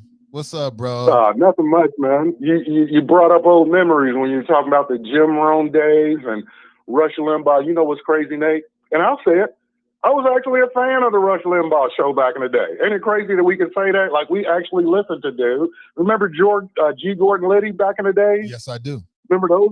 Yeah, and you're right about Carmine. You know, I remember when he was down the Dow for a short little bit. Yeah. And, of course, he went off, and they had to, take him off the air. But, yeah, man, I remember Jim Rome. I actually got on his show about 3 times. Really? Oh, yeah. Got to rack them. Back in the day, that's what we wanted. We wanted to get racked on his show. But let me say this. What was the name of the streaming, what is it, OBS that you're talking about? No, it's Restream. But you already know, man. We connected, so we can connect offline. But it's called Restream. I can make sure you get a discount if you're interested. Okay, because little what I've been doing lately, of course working, but I got a 9th grader now, so I got to concentrate on his ass. I understand. But I even mess around with StreamYard. Yeah, that's and I actually I bought the 15-button Stream Deck, Nate. So dude, you got the Stream Deck? Cool. Yeah, I bought the Stream Deck, and I got hip to DaVinci, where they do your openings and your closings and your split screens in between or whatever.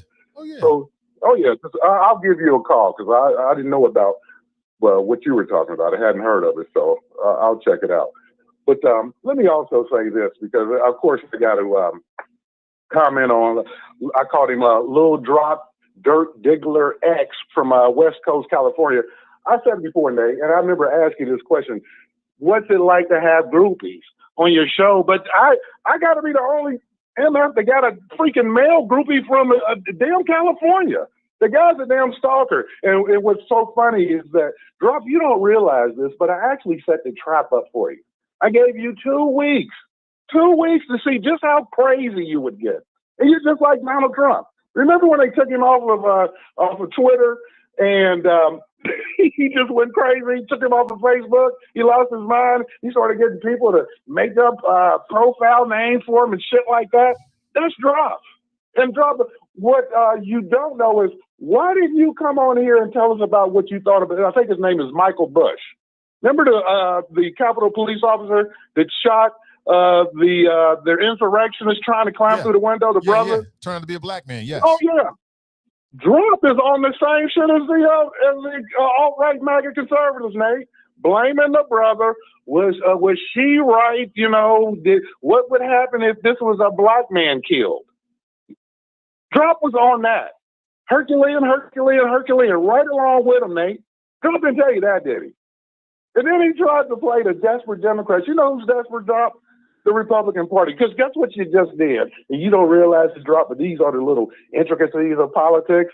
You done messed up with what you did down in Texas. With your abortion laws, Drop. And you know why? Because you're pissed off, guess what, Drop? One of the most reliable voting bases in a national election and in midterms. Women.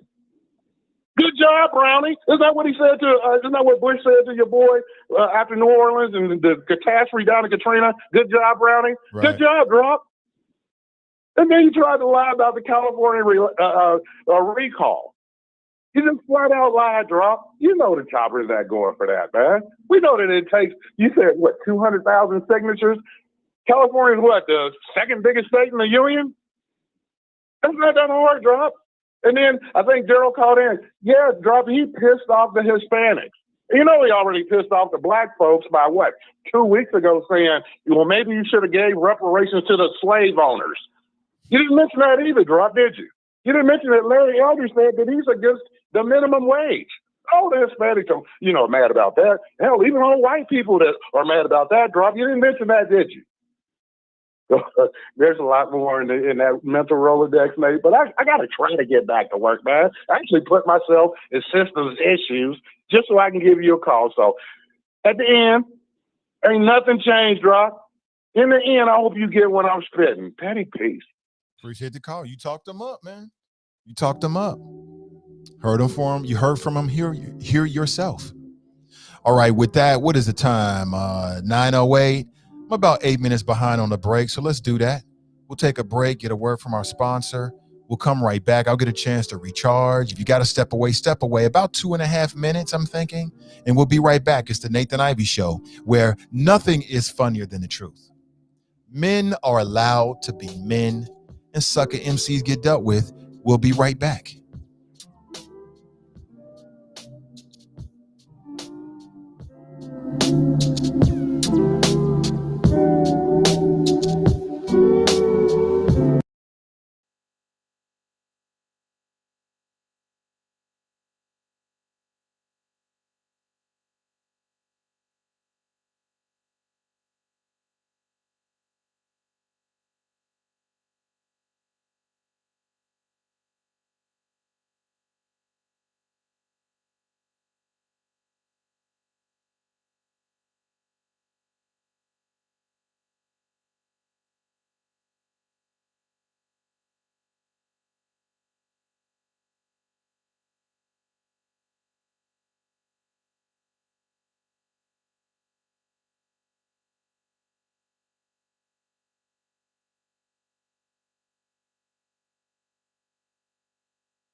Or better mental health.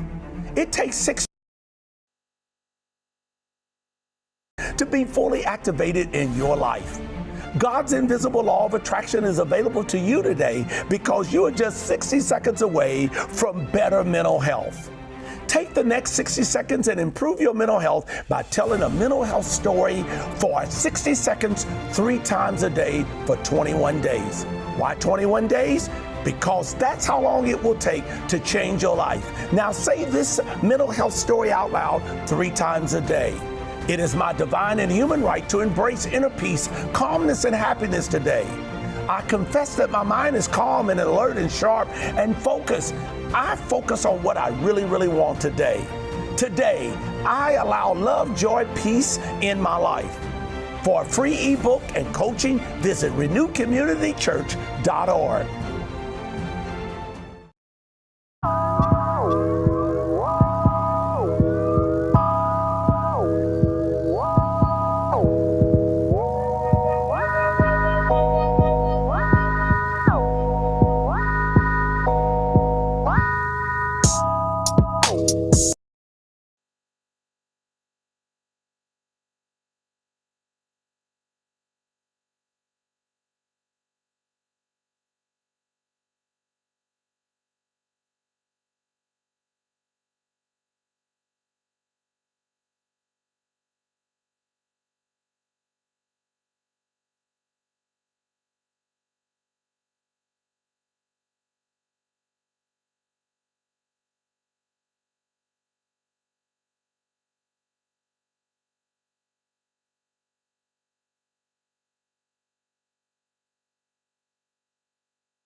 And 6 people in all.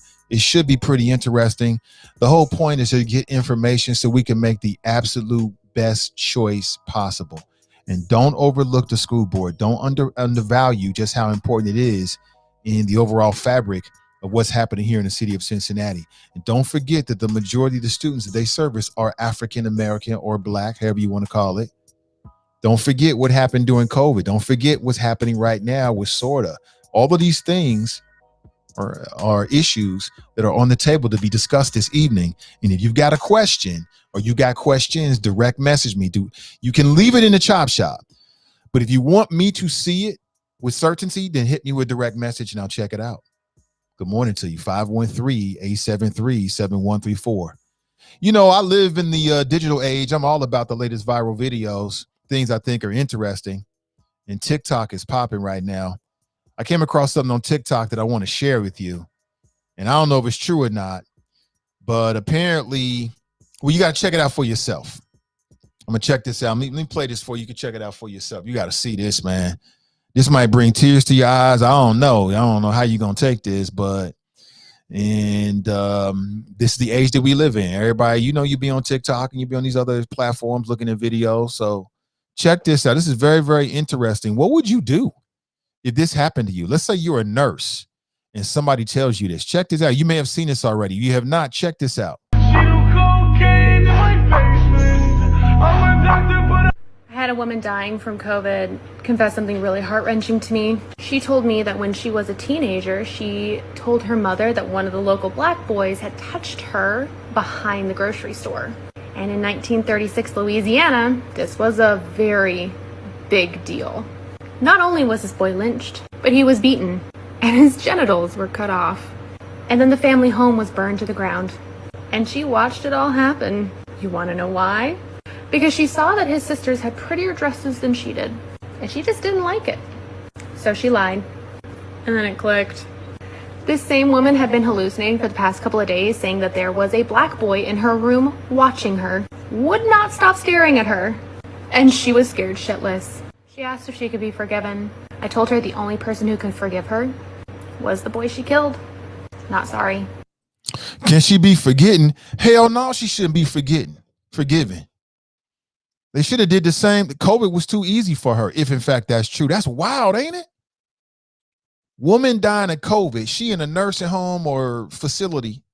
She's on her deathbed, hallucinating that she sees a black boy in her room.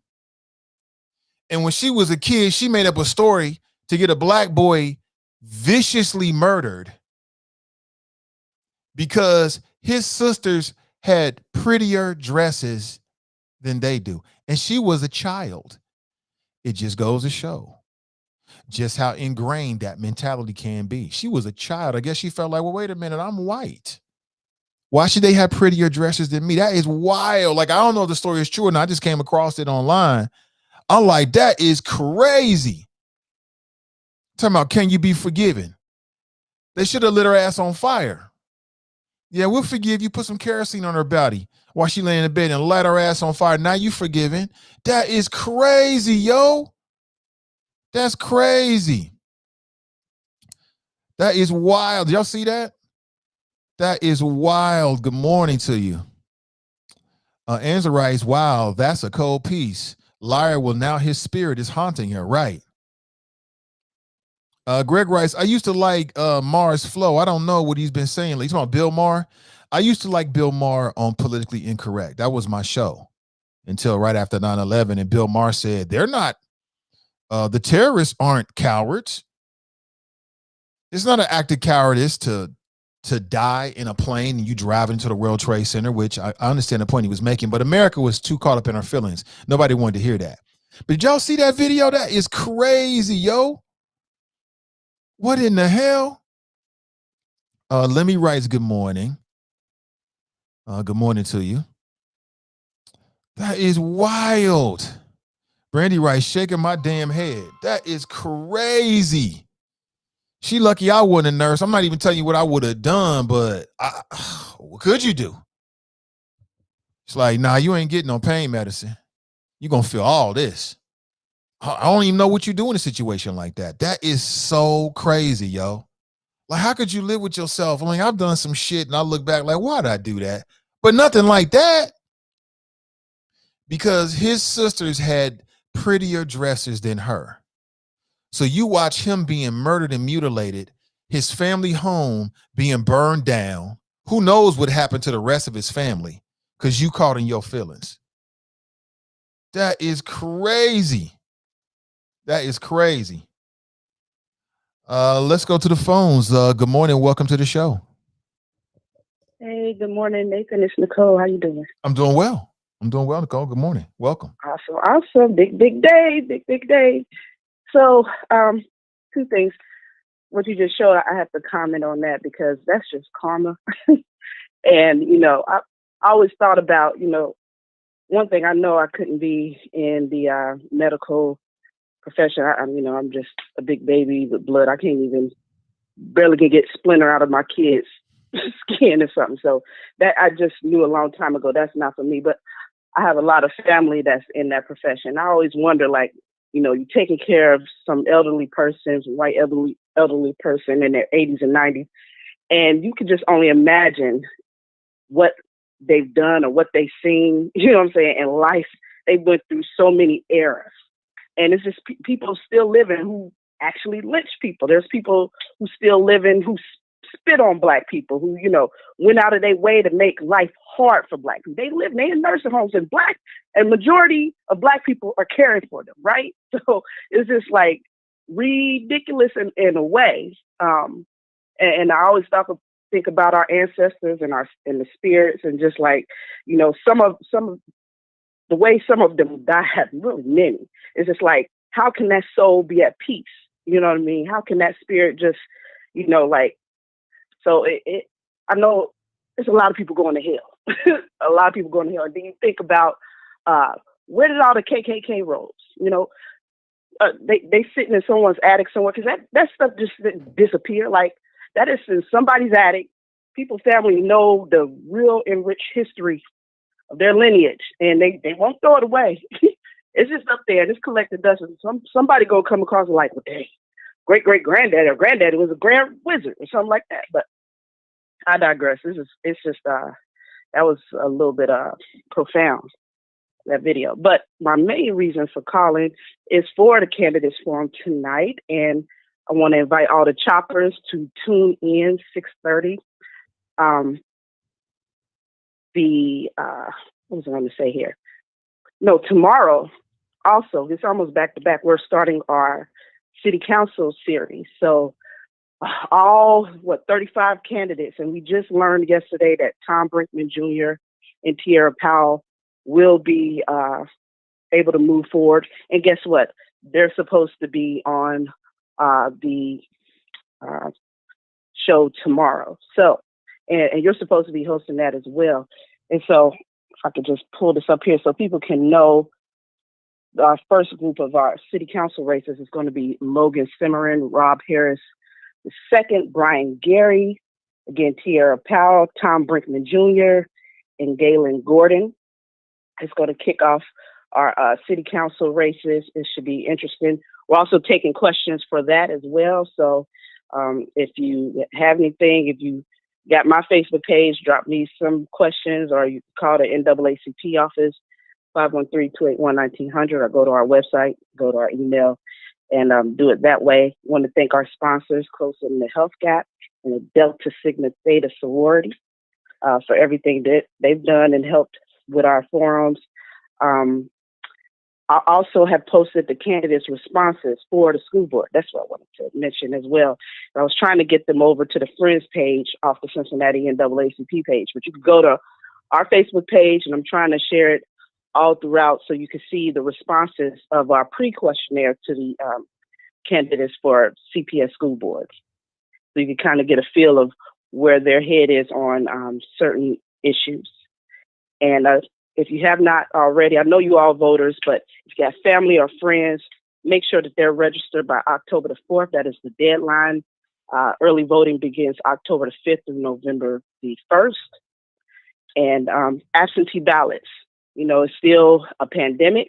So if you're trying to vote by mail, you need to ask for your absentee ballot applications from the Board of Elections. Start doing that now. I think we got some at the office, at the NAACP office, so you can go there and get your application, fill that out, and then they'll mail you your ballot, and you can fill out your ballot in the comforts of your home safe, and either drop it off at the drop box at the Board of Elections or mail it off, whatever you most feel comfortable with. So those things, I think, is it. Hope to see you all tonight. Put in your questions if you have any. And most of all, when you come into the live stream, whether it's Facebook or Send Digital Media, make sure that you like it and you share it so more people can see it, and we can get this information, this good information out there so people can learn more about these candidates. Because it's voting season, it's election season this time, y'all. We got major players, city council races, nothing to play with, school board races. We just had a really good municipal court judicial race, and that was in person. This was supposed to be in person too, and this is virtual, but we had to transition because of COVID restrictions. It was limited on how many seats. Learned that kind of at the last minute. And then, that experience there, we didn't anticipate being in the gym and the echoing. So it didn't really give the best sound over for the people that was watching from home. So it just wasn't a good fit, but we do appreciate the Cincinnati Recreational Center for offering their spaces and giving us that opportunity, and we'll find other ways we can work with them, but we're thankful for that. But we're just going to transition this way, keep everybody safe, and we love the Sin Digital Media platform. It's the best, we believe. So we're thankful for Nathan and Sin Digital Media for allowing us and the Prince Hall Masons to deliver this forum to you all virtually. So thank you again, and look forward to seeing you all tonight. All right, Nicole, thanks for the call. Take it easy. All right. Appreciate her. So back to back. So tonight you've got the school board. Tomorrow you've got the first round of city council. I'll be your moderator for both. All right. CDM will be hosting the platform. Looking forward to it. And I support the Cincinnati NAACP because of the work they do in our community. If you out here trying to do something for us in our community, I'm with you 100%. I'm with you 100%. Good morning. Welcome to the show. Hey, it's Tracy. How are you? Hey, Tracy. Good morning. I told you I would keep you updated on what's going on in my son's school. He attends Scarlet Oaks, and I'm just really concerned and pissed off at the same time because I told you we would get every other day the standard robocall about the COVID cases, positive cases that they're finding in the school. Well, this time we got a different robocall, and the dean was saying that, we are really going to be pushing masks basically. I guess it's really not mandatory yet, but they're strongly encouraging that the kids wear masks because their numbers doubled in a week since last week. And, I still have the same question. How many cases is too many cases before you close a school? Because from what I understand, there is one of the other Great Oak schools that was closed last Thursday and Friday because their numbers were, doubling and getting out of control. So I think, with the upcoming winter season, it's only going to get worse. But I just don't know how we're going to keep putting kids in school and counting on them to wear masks, giving them the option, because my son said a lot of people don't wear masks. He said, but he's sitting in class every day, and there's 2 to 3 kids being pulled out of class every day and they don't come back. And, it's just beyond scary. And, I don't even count highly that my son is vaccinated anymore because, that's not a reassurance that he's not going to get sick. But, he's coming, like I told you before, he's come in direct contact with someone twice. And the first time the nurse called me, the second time she didn't. They just pulled him out of class and told him. But I also have a problem with that as well, that I wasn't even notified. I think you should also be talking to the parent, not just the kid. So, I'll keep you, in the loop. It's not just Cincinnati Public. It's not just, Winton Woods and all these other schools. Scarlet Oaks has their share of issues too. And I'll let you know if they close the schools for a few days, but it doesn't look like it. It looks like he's just trying to strongly encourage the mask so he won't have to get to that point. So I just wanted to tell you what was going on in my school. All right. I appreciate it. Yeah. Appreciate your concern. Right, and thanks for sharing. That's crazy right there. And like, what do you do? Like, you stuck. You feel completely powerless as a parent. I haven't received, so far I've received 3 or 4 notifications. One was a close contact with my daughter. I haven't received any about my son. But what do you do? What do? You just stuck. And is it better that they're back in school? I mean, that seems to be consensus, so we just roll with it. Good morning. Welcome to the show. Yo, good morning. Welcome. Okay, call me back. I think Black Russia was trying to call in. Black Russia, call me back, man. And I'll most certainly try to get you in, bro. I appreciate you. Good morning to you. Good morning, good morning, good morning. Does anybody know any Black artists? If you know some local Black artists, I have an opportunity for them. that I think would be to their benefit. If you know any black, I'm talking about like people that do paintings, visual art, things like that. Like some of the paintings you see behind me. If you do, hit me with a direct message and I'll reach out myself because I want to pitch an idea to them. Good morning. Welcome to the show. Good morning. How are you? I'm doing great. Is it Danita? It is. What's up, Danita? Good morning. How's it going? I don't get a chance to listen a whole lot. You know, like you said, you told Drop School started. But I happen to be, and I'm like, oh, my friend misses me. I can't believe that Drop misses me. But he did give me some things to call in and kind of correct. So I figured, hey, I got a second. Why not call and correct my friend Drop?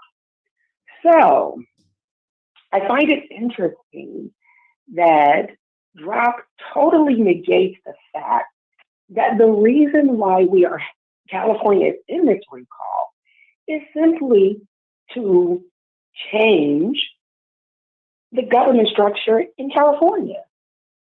They want to have a Republican government. Drop, come on, you know this. This has nothing to do with Governor Newsom's response to COVID.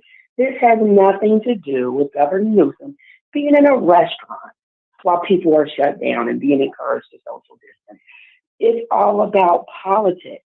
That's what this is about, and Drop knows that. And I know in elementary school, elementary social studies, we learned how politics, local politics, can have global impacts. Did you learn that, Nate?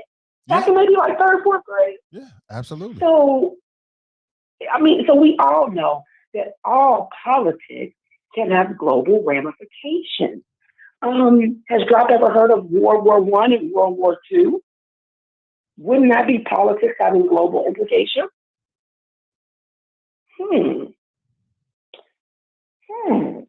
So this isn't anything new. So Drop, let's not pretend that you don't understand. Second, on this thing about schools, I want to encourage parents to make some hard, fast decisions for yourself. Just because the school building is open doesn't mean your kid has to be there. It may be hard and it may not be a popular decision with your kid, but you got to do what's best for you and your kid.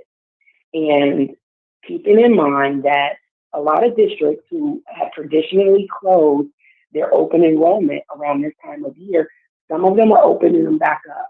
So if if your district doesn't offer the digital remote option that you are comfortable with, check out another district and don't just automatically assume that it's too late. I would contact that district personally if that was something as a parent that I'm interested in. So just wanted to, put that out there. Parents, you got to make these decisions for yourself. And we got to understand COVID's not going anywhere. It's just not. So unfortunately, this is going to be our new normal. So you got to figure out how to keep yourself safe, how to keep your kids safe, and just have those conversations with your kids. Your friends aren't wearing their masks. It doesn't matter. I need you to wear yours. And you just got to keep reiterating it with them. And then my last point that I want to talk about was you asked, as a parent, are you going to get your kid vaccinated? Right now, my son Trey, he's 11, so he's not eligible for the vaccine. They were saying it's going to be available at the end of August, now they're pushing it back to the end of October. I don't know. That is a decision that every parent's going to have to make, and it is a scary one because you feel like, was this tested enough? Do we know enough about the vaccine? But then the opposite end of that is, what if he doesn't get the vaccine and then he does get COVID and it's much worse? Now, we know the vaccine is not going to prevent COVID, but it is apparently helping people where their symptoms are not as bad. I don't know. What did you decide about Junior? Because he's young too. Yeah, we haven't made a decision about him yet. We're not there yet because it's not available. My daughter's got vaccinated. That was, she was pushing for it. We like, okay, let's do it. But see, I can kind of understand you giving her a voice. You know what I mean? Because she's older. You can't, and this one you can't give Junior a voice. You know what I mean? Right. I honestly, Trey's 11. I don't know that we can give him a voice in this. This is going to have to be a decision that Billy and I come to. But it's like parenting is never concrete. You know what I mean? You don't know if you're making the right decision. But I've never been faced with one about his health. And that's even more scary to me, is making a decision about his health. You know, deciding what school he's going to go to, what sports program he's going to be in, you know, bedtimes and those type of things that shape our kids. Those are hard decisions. But when it comes down to their health and their well-being, I've never been in this position before. I don't know if you have, but never been in this position to make this such a huge decision that could affect my kids' health. And it's scary. It is. It is. Anything else, Anita? So, no, just want to let the choppers know I miss y'all. I tune in as much as I can. So everybody have a terrific Tuesday. And Drop, I miss you too. Have a good one. Have a good one. Drop is somewhere. He is happy. Mission complete. He is happy. That's about my time, folks. I really appreciate with you being here. Again, the show starts at 7 a.m. 7 a.m. We do 7 a.m. to 9:30 a.m. And I really appreciate you. Thank you for checking out the flows. It means everything. Have an excellent rest of your day. I will be back in hopefully better than ever tomorrow morning. We'll chop it up on everything that's going on, people, politics, and pleasure. Broadcasting live from Cincinnati, Ohio. Don't forget, tune in tonight at 6:30 p.m. right here on Facebook. Check out the town hall forum with the school board candidates. I will be your moderator. Should be a very interesting and informative opportunity. Remember our motto: winners focus on winning and losers focus on winners. So stay focused and stay winning, and we'll talk real soon. Until next time, I'm Nathan Ivey, and I'm out.